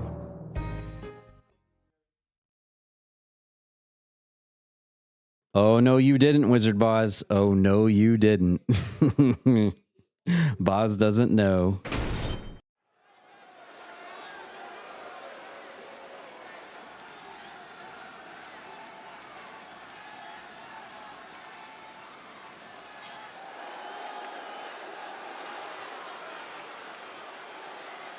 The following contest is scheduled for one fall.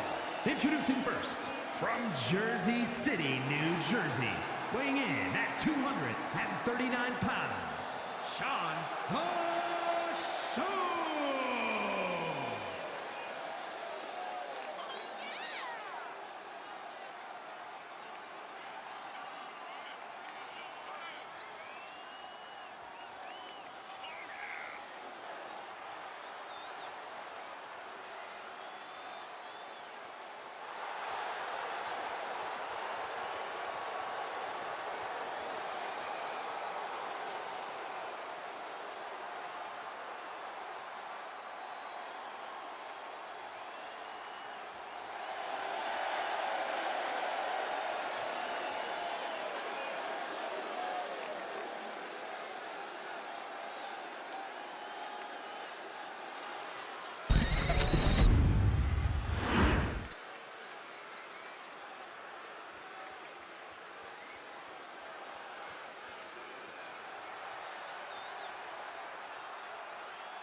And from Cherry Hill, New Jersey, weighing in at 214 pounds, Croakitoad!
And representing Power Trip from Sioux Falls, South Dakota, Maggie Moore!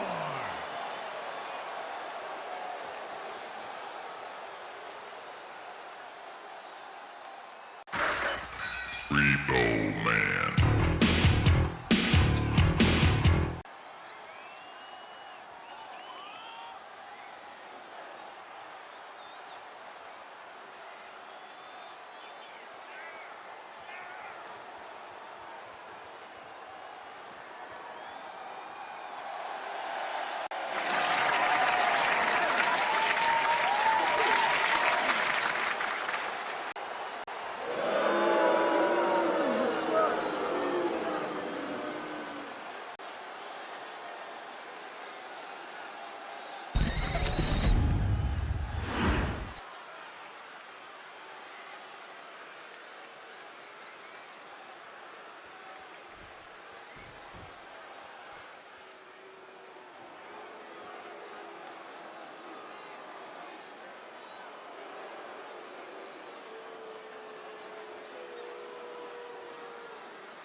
And Eli Sandra!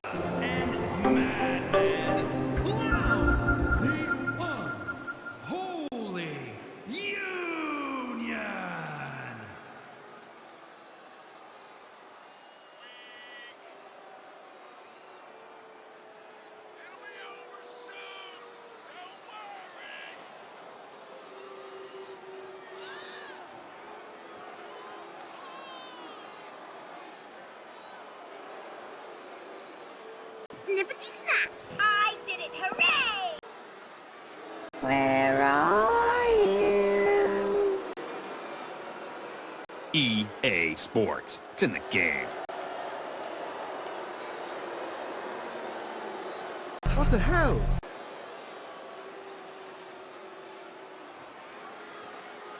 Time to get cracking. Get a load of this! Don't worry about me. Gotcha!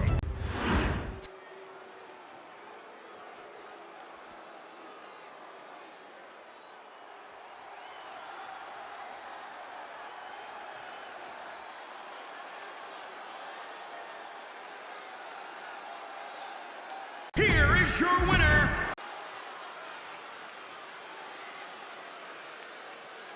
That's right, Nighty Night, you sweet piece of shit. Sleepy time, you fucking motherfucker.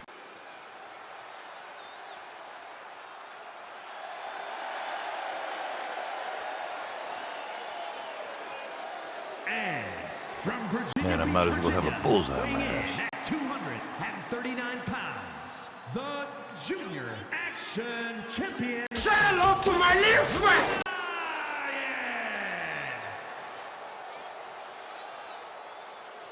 Maybe you should join Majestic 12 in a body bag.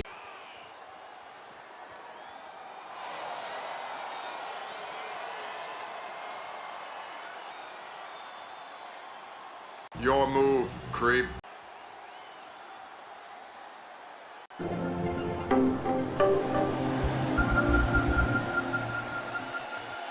Bitches leave. Boom!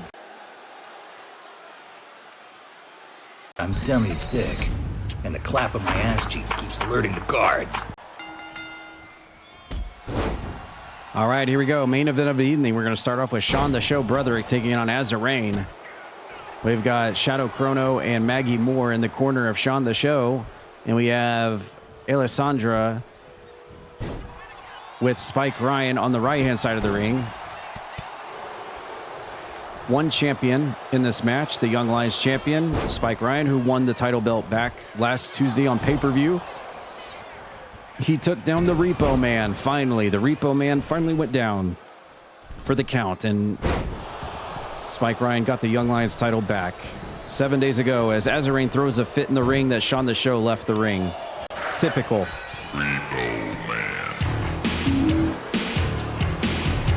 Typical of Azarain's attitude. Oh, we got a raid from Mahone Capone. Thank you so much. XWA for Life raid. Nice. Thank you so much. Welcome in. Mahone Capone, how you doing? How was WWE? Were you doing a show as well here on Twitch? Appreciate it. Second Chance Girl, welcome in. Welcome in, Raiders. Appreciate that. We don't really get raided by fellow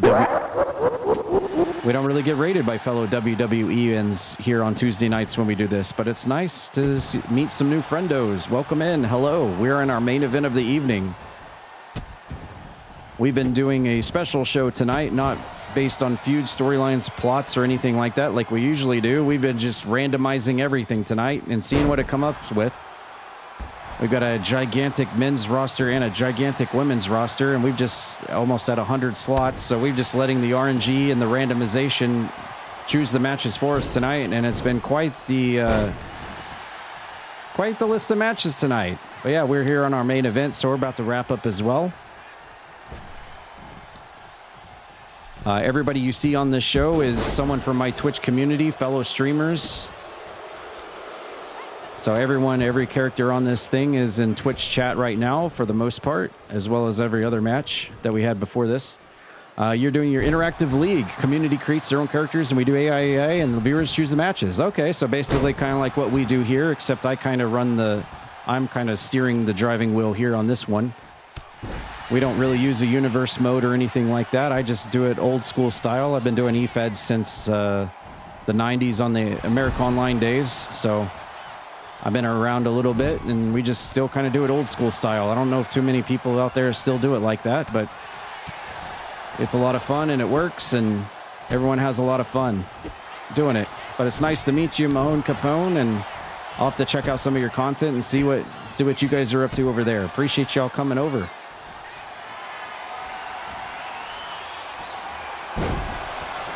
A lot of our characters here on the show have severe inspirations from pulp culture, other video games, movies, animes, all kinds of stuff. Basically, if someone in our community likes Sonic the Hedgehog, they have a Sonic the Hedgehog gimmick and a color scheme and theme and stuff like that, etc., etc. So that's kind of what we go with here.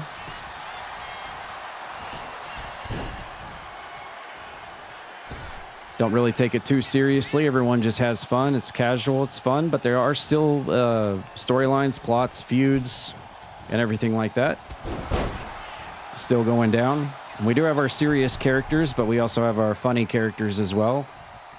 And our in-between characters, I guess you could say. You guys probably have the same thing over there.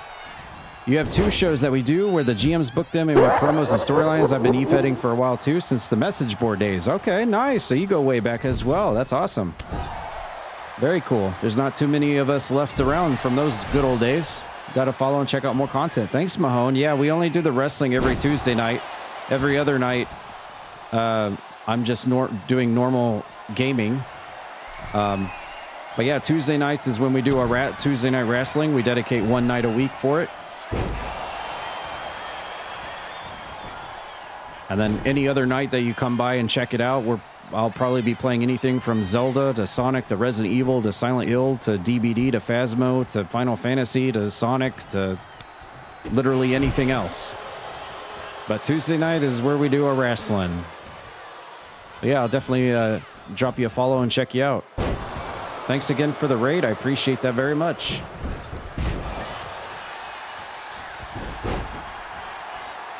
And welcome in raiders. We do have anonymous follows, so no one will get called out for following, and we're a lurker-friendly stream as well, so if anyone just popped in on that raid, mostly enjoys just lurking in the background, you're more than welcome to do so. You'll never get called out for that. Power Wash Simulator. Yeah, we play a lot of Power Wash Simulator as well, 1 and 2. We need to add that as a specific sound too, don't we? You do wrestling content a lot, Mondays and Fridays, Wednesdays too. But right now, during the football season, we are doing a Madden League. Community chooses teams, we have them face each other. Oh, nice. Yeah, we've done that before in the past too. That's really cool. You seem to be really into simulation style stuff. Oh, and Azarain just kicked Chrono right in the nutter butters. And he's going to maybe go for the cover here. Got a 1 count, but Maggie Moore breaks the save. And that's the advantage of having a 3-on-3 advantage here. And she's going to get hit with a brainbuster for coming in and messing with Azarain's plans. It's too bad Chrono's not here. I think he's AFK to see that happen live as it happened. Nice move by Chrono, taking Azarain off his feet. Has everyone been tagged into the match at this point? It looks like they have. Everyone's had a piece of the action here in our main event. And it looks like we're going to get a tag to Maggie Moore, and now she's in. Love the vibes here. Glad I picked you for the raid. Yeah, thank you so much. I appreciate you raiding in.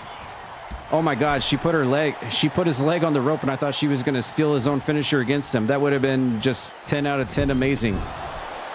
Immediate clip right there. Maggie Moore doing the double stompers in the corner on Azarain. She's going to look to make a tag to Sean the Show.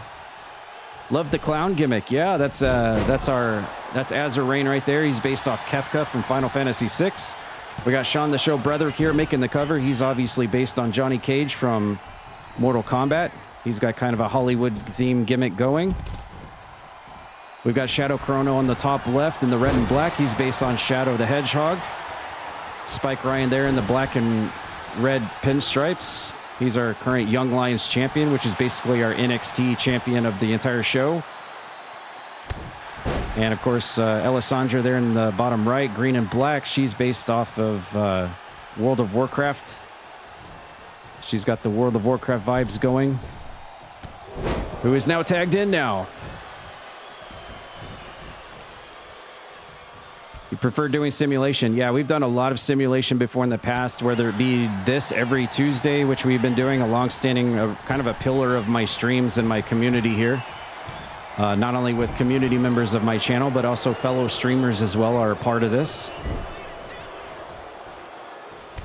But we've also done, just like you, football simulation seasons. We've done UFC. We've done... What else have we done? We've done just about everything. Yeah, simulations are really fun and I really enjoy it. Yeah, we do have a Discord, !Discord, if anyone would like to pop in on that. Here's Alessandra with a snap suplex on the Shadow Chrono. She's taking care of business here. On both Chrono and Sean the Show, Broderick. Yeah, we got everything you could think of here in this league. We've got Freddy Krueger's, we've got Jason's, we've got Fallout, we've got Mortal Kombat, Sonic the Hedgehog, we've got World of Warcraft, we've got Resident Evil, we've got Silent Hill. We got just about everything. We've got The Legend of Zelda, we got Mario, we got NASCAR. If it's something, we probably got a gimmick or a character for it. That's just the way we have here. Alessandra, sleeper roll slam on the Sean the Show Broderick right in his own corner, though, so hopefully one of his teammates comes in and makes the save. Not necessary. He kicks out before the 3. How's it going, TTV? Mr. Moda 420, welcome in. Nice to see you. Tonight is a very rare opportunity for anyone new to the channel to come drop by. We're doing just completely, like I said, just absolutely randomizing everything. We never do this. In fact, this is the first time we've ever done this. We've got a roster of almost 100 people, so our roster spots are completely almost maxed out. So we've just been randomizing everything from the get-go, and it's come up with some very interesting and unique matches along the way, just like this one. I figured do something a little bit different, a little bit special tonight. But next Tuesday, we'll be back to feud storylines, promos, and what we call them tadlibs here, where I just do cut promos without any script and I just let it fly.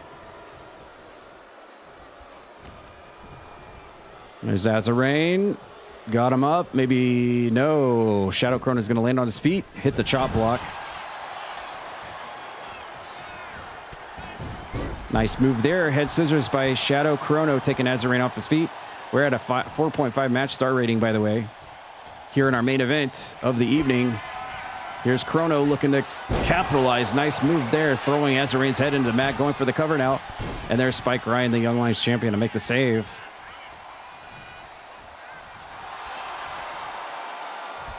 Obscure references like Mega Man Battle Matrix games. Yes, yes, indeed. You're a huge horror buff, so it's awesome you have horror characters. Oh, yeah. Oh, yeah. Resident Evil is my favorite game franchise of all time, and Resident Evil 1 on PS1 is my favorite game of all time. And, yeah, I just love horror everything. So, yeah, we have a lot of that. We've got a lot of that. Here's Chrono. He's just trying to smear his makeup or something on Azarain there. It didn't work. I think it's magically secured by some evil force there.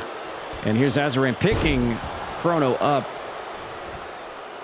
and hitting a side suplex, moving over to Spike Ryan and making the tag.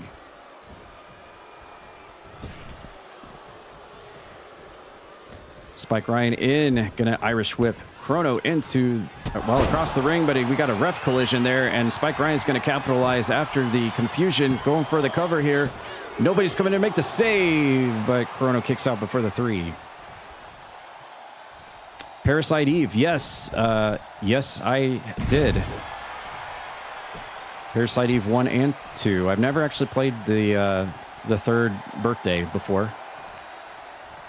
Oh, yeah, even the streamer who's the original Brad Vickers from Resident Evil 3 Nemesis on the PS1, he's also a fellow streamer. His Twitch name is OG Brad Vickers, real name Evan, and he's also a character on our show. But yeah, we just have a lot of stuff like that going on here. Yeah, all last month I did nothing but horror games, and I did a lot of cosplay and a lot of costumes too. I even dressed up as Jill Valentine. Pretty wild. Sean the Show gets made the tag. He's the legal man.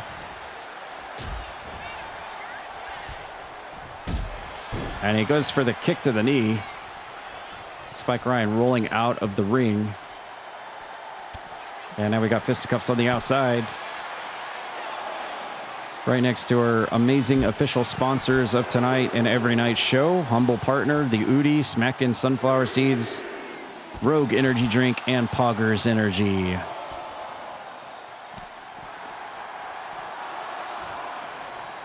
Up to a 5 count. They need to think about getting back into the ring probably. And there we go. Sean the Show Broderick telling Spike Ryan to get to his feet. Springboard into the front drop kick. And we have officially hit a 5-star match rating here in our main event. So there you go. Tag made. Maggie Moore is now in. Running axe handle onto Spike Ryan while he's down, I guess. And up. Ooh, a high knee to the side of the chops. Making him pay for it. Placing him up against the ring ropes. Working the left arm. Spins him around. And pops him to the side of the head before she can go for the back suplex. Oh, what the heck was that? Some kind of European uppercut of sorts with a little bit of swag attached to it. Takes him off his feet and sends Spike Ryan over to the other side of the ring, her corner. She turns around. Well, I don't think she got all of that. Taking him to the Twitch corner of the ring now. And he counters with a back elbow. Tie up, sends him into the ropes. Duck under. Ooh, tried to go for the super kick, but Spike Ryan saw it. She ducks under the lariat, comes back, rolls him in, double stompers while he's on the ground. And he's going to make a leaping tag to Azarain. Azarain spinning her around, and she's going to go for the Kraken octopus stretch. And he's going to try to make her tap out here. She might do it. No! Sean comes in and makes a save before she can actually tap out. I think she was trying to fight it off the best she can. He was looking for that quick and easy submission tap out victory there, but it didn't quite go to fruition. Maggie Moore now trying to fight back. Fisticuffs, punches, kicks, takes him off his feet. The Ultra stretch. Yes, I need to remember that. Ultros. Yeah. Maybe when I get around to finally doing Final Fantasy VI again, I'll remember that. We got to do Final Fantasy V next, though. Or actually Final Fantasy IV, the after years before that. And now Azarain's dancing mad all around Maggie Moore now at this rate. The legal participants of this match. There's a snapmare. And it looks like he got confused there on what to do. Look out, referee. Reverse Irish whip. Spins her around again. He's going to go for it again. Oh, my God. Now he's just spamming it at this rate on Maggie Moore. He's looking to go for the Ultra stretch and get the submission win. Can she power out of it? Oh, Chrono comes in the nick of time. So first time it was Sean the Show Brother who made the save. Now it's Chrono's time to make the save. And both of his attempts at submissions didn't go too well. She rolls him up really out of nowhere.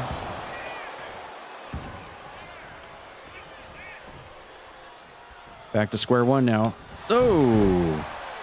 I'm not sure if she's slapping him or uppercutting him, but whatever it did, it knocked him off his feet, that's for sure. Tag made. Here comes Chrono.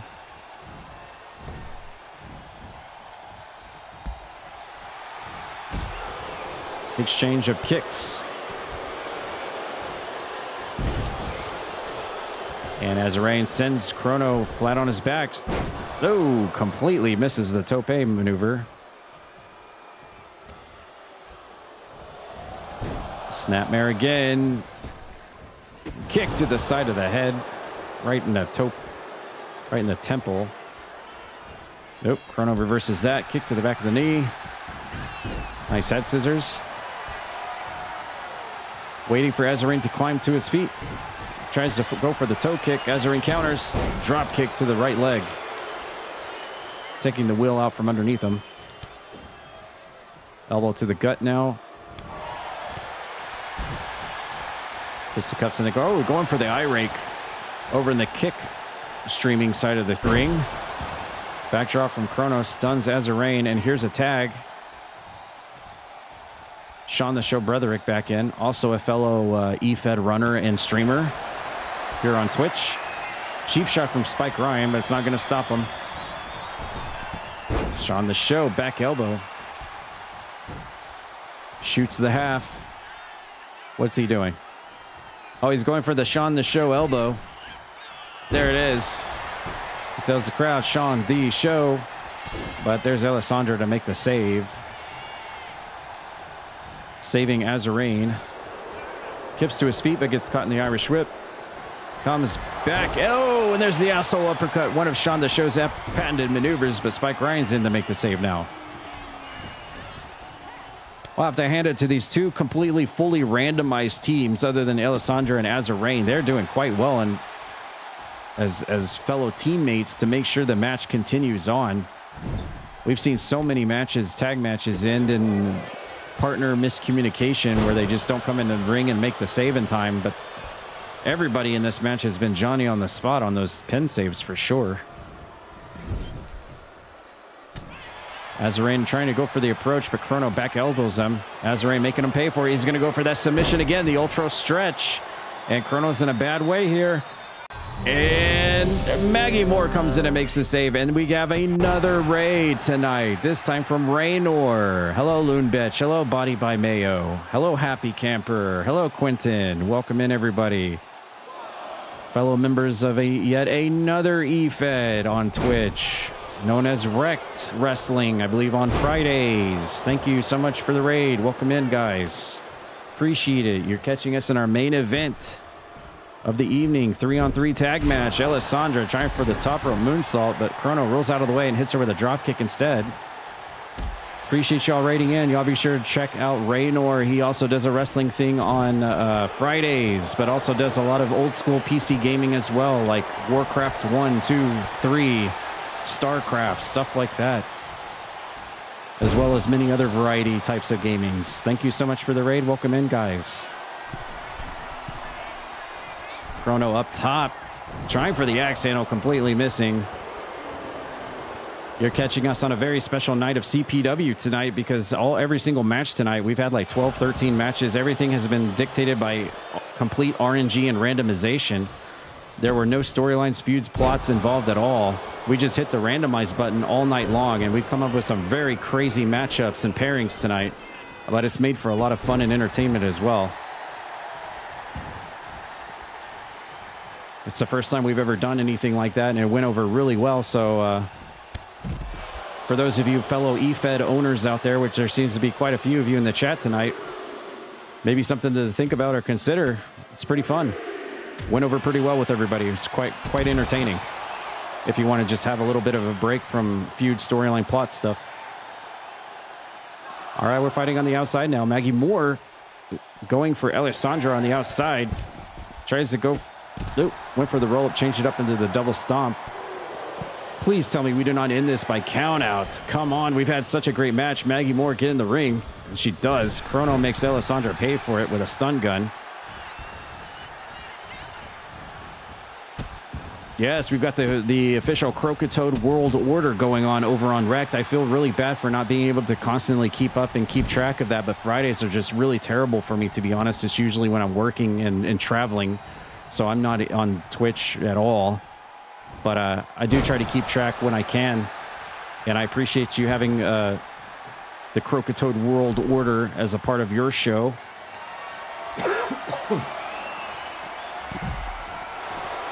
Ooh, DDT. Sean the Show getting his head spiked into the mat on the outside of the ring, as Alessandra taking the fight to everybody, inside the ring, outside the ring, all over the place. And yeah, be sure to drop everyone before the Raynor raid. We had a Mahone Capone raid who raided me, and apparently they also do a wrestling show on Tuesday nights or other nights as well. So it's pretty awesome. We've got... I'll take this then. Oh, thank you for the hydrate. I need that. Come on, Alessandra, get back in the ring. No, we're at a 9 count. Don't let it end like this. No! After all of that, it ends by count out. You got to be kidding me. Alessandra cannot answer to the 10 count. And therefore, Team Sean, Chrono, and Maggie will win in our main event here tonight to end it off.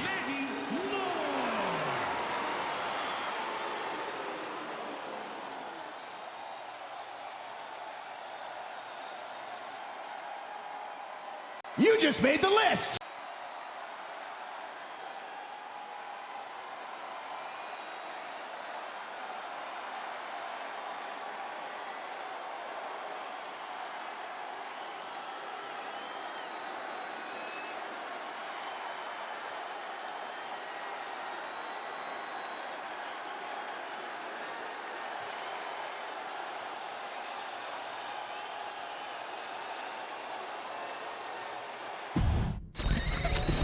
We know it since you just raided me and you're actually here. Why don't we, that was our main event, but why don't we do a quick one real quick, just for the sake of you being here and you just raided me and we got the new raid from the other EFed owner, Mahone is here. Let's do one more. We got all these raids there during that last match. We'll throw one more match in here real quick. It's a tables match, so it won't take very long and we'll make it interesting. Why don't we do it like this style, baby? Why don't we do it like this? Let's do a little bit of this. And let's do a little bit of this right here. How about that? You set your 20 seconds countouts, makes it harder. Yeah, I have been told to do that, but I kind of like the instance of always being on your toes for a countout, and I actually do like sometimes having countouts. Obviously, there's no way to ever dictate that it's always going to be like on thin ice, like they get back into the ring at the 9 or whatever. But we have seen that a lot, and yeah, I could set it to 20, but I don't know. I think it's up to personal discretion, I guess. I kind of like the fact to have it always hanging in the backs of everyone's minds, like, okay, this actually could be counted out. And then sometimes it actually does happen. I don't mind there being countouts. It's just in situations like that where the match is 5-star and it's been going so long, it's kind of disappointing when it ends like that, but it doesn't happen very often. Yeah, absolutely. Yeah, if you hate countouts, then by all means, hell, you can even disable it if that's what you want. You know, that's the good thing about this game. For the most part, it gives you plenty of options to run it the way you want to run it. Yes, also drop a follow to Loon Bitch, everybody. She also streams as well. We've rated her a few times. She's rated me a few times. Definitely give her a follow as well. She doesn't do the wrestling, but she does a lot of variety streaming as well. And really fun stream, some fun vibes over there for Loon Bitch. So drop her a follow too if anyone out there is looking for other people to follow. You're on Twitch. All right, we're going to do this impromptu main event of the night. This wasn't randomized, but since Raynor just raided me, let's just do it. For the first time ever, we're going to have Raynor versus myself, the cross-dressing freak, psychopath, the real Tad Peters. Not the one that you can check out on HBO Max and Discovery Channel right now on In the Eye of the Storm, which is actually legit. You can check me out because of my video that went viral earlier this year for my tornado. My episode just got released yesterday, and pretty sweet. It's really wicked to see myself on a Discovery Channel show. It's really weird. But yeah, if anyone out there has HBO Max or Discovery, be sure to check it out. You'll see me. You'll be like, oh, I know that guy. All right, but let's go. Tables match, Raynor versus Tad Peters. Let's end it off right here. Let's go.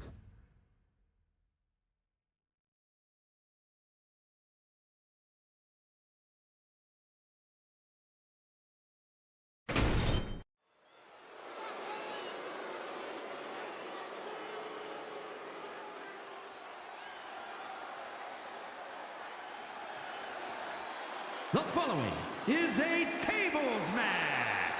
Making his way to the ring from Los Angeles, California, weighing in at 242 pounds, Raynor.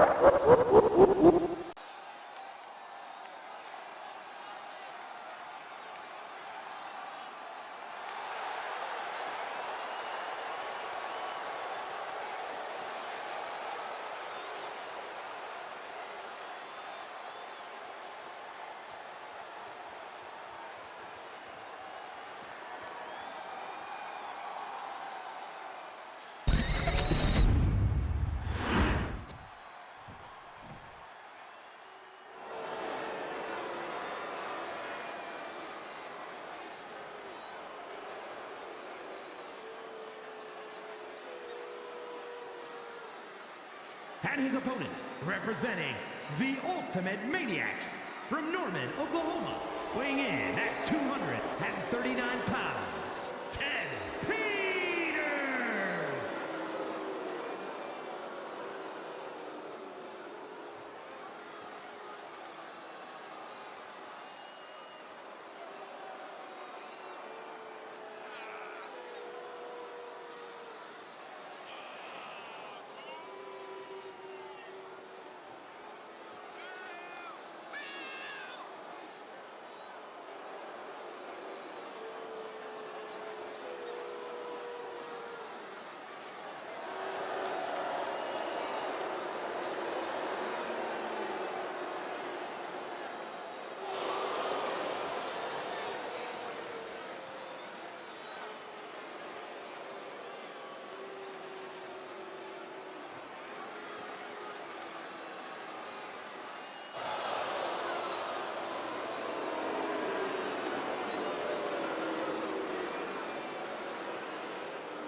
All right, looks like we got a prediction going on for our last match here, impromptu match. Be sure to throw some channel points in there. Remember, if you get 1 million channel points, you can choose a game for me to play on stream. We had our very first redeem of that last week by Signified.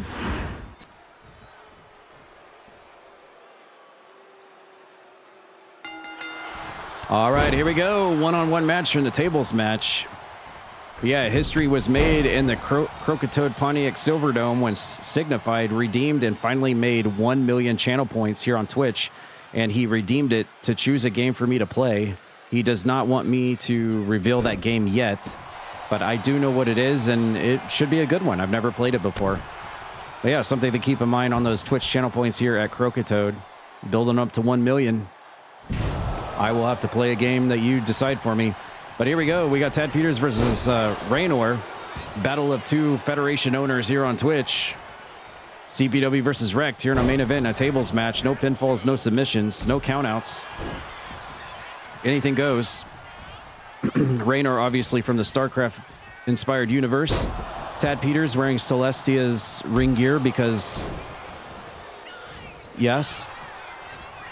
And we'll see who goes for the table first. Here in the lore of the land of CPW, Tad Peters has been... Croakitoad has been stalking Celestia for about 5 or 6 months now. Even stole her ring clothes, wears her clothes. Probably even wears her underwear. He's okay with it. She's not.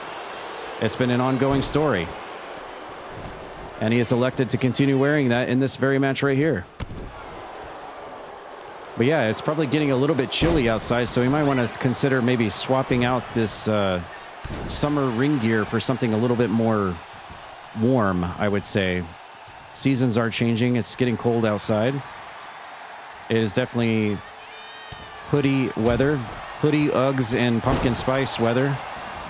Even if Halloween is over. Uh-oh. Okay, so it's going to be Raynor to go out of the ring first and grab a table. And let's see who will utilize it. Looks like Tad was waiting for Raynor to come back into the ring. Biding his time and now trying to rip his head in half. Sticking his fingers into his mouth. Don't know where those fingers have been, that's for sure. Uh-oh, Tad's setting the table up. Raynor's propped up in the corner here.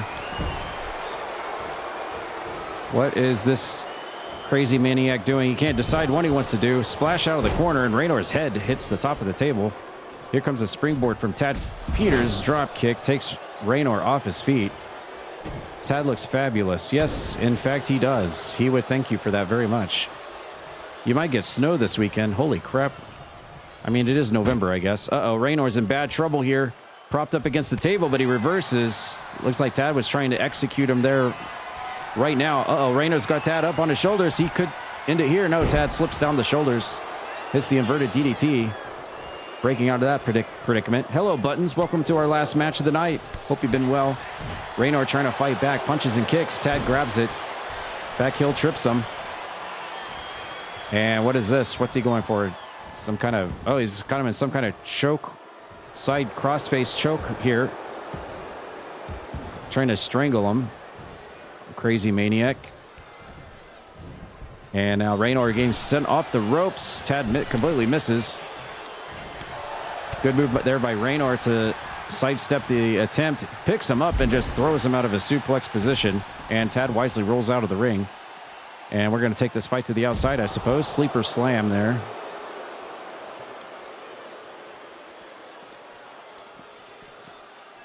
And he's going to throw him back into the ring.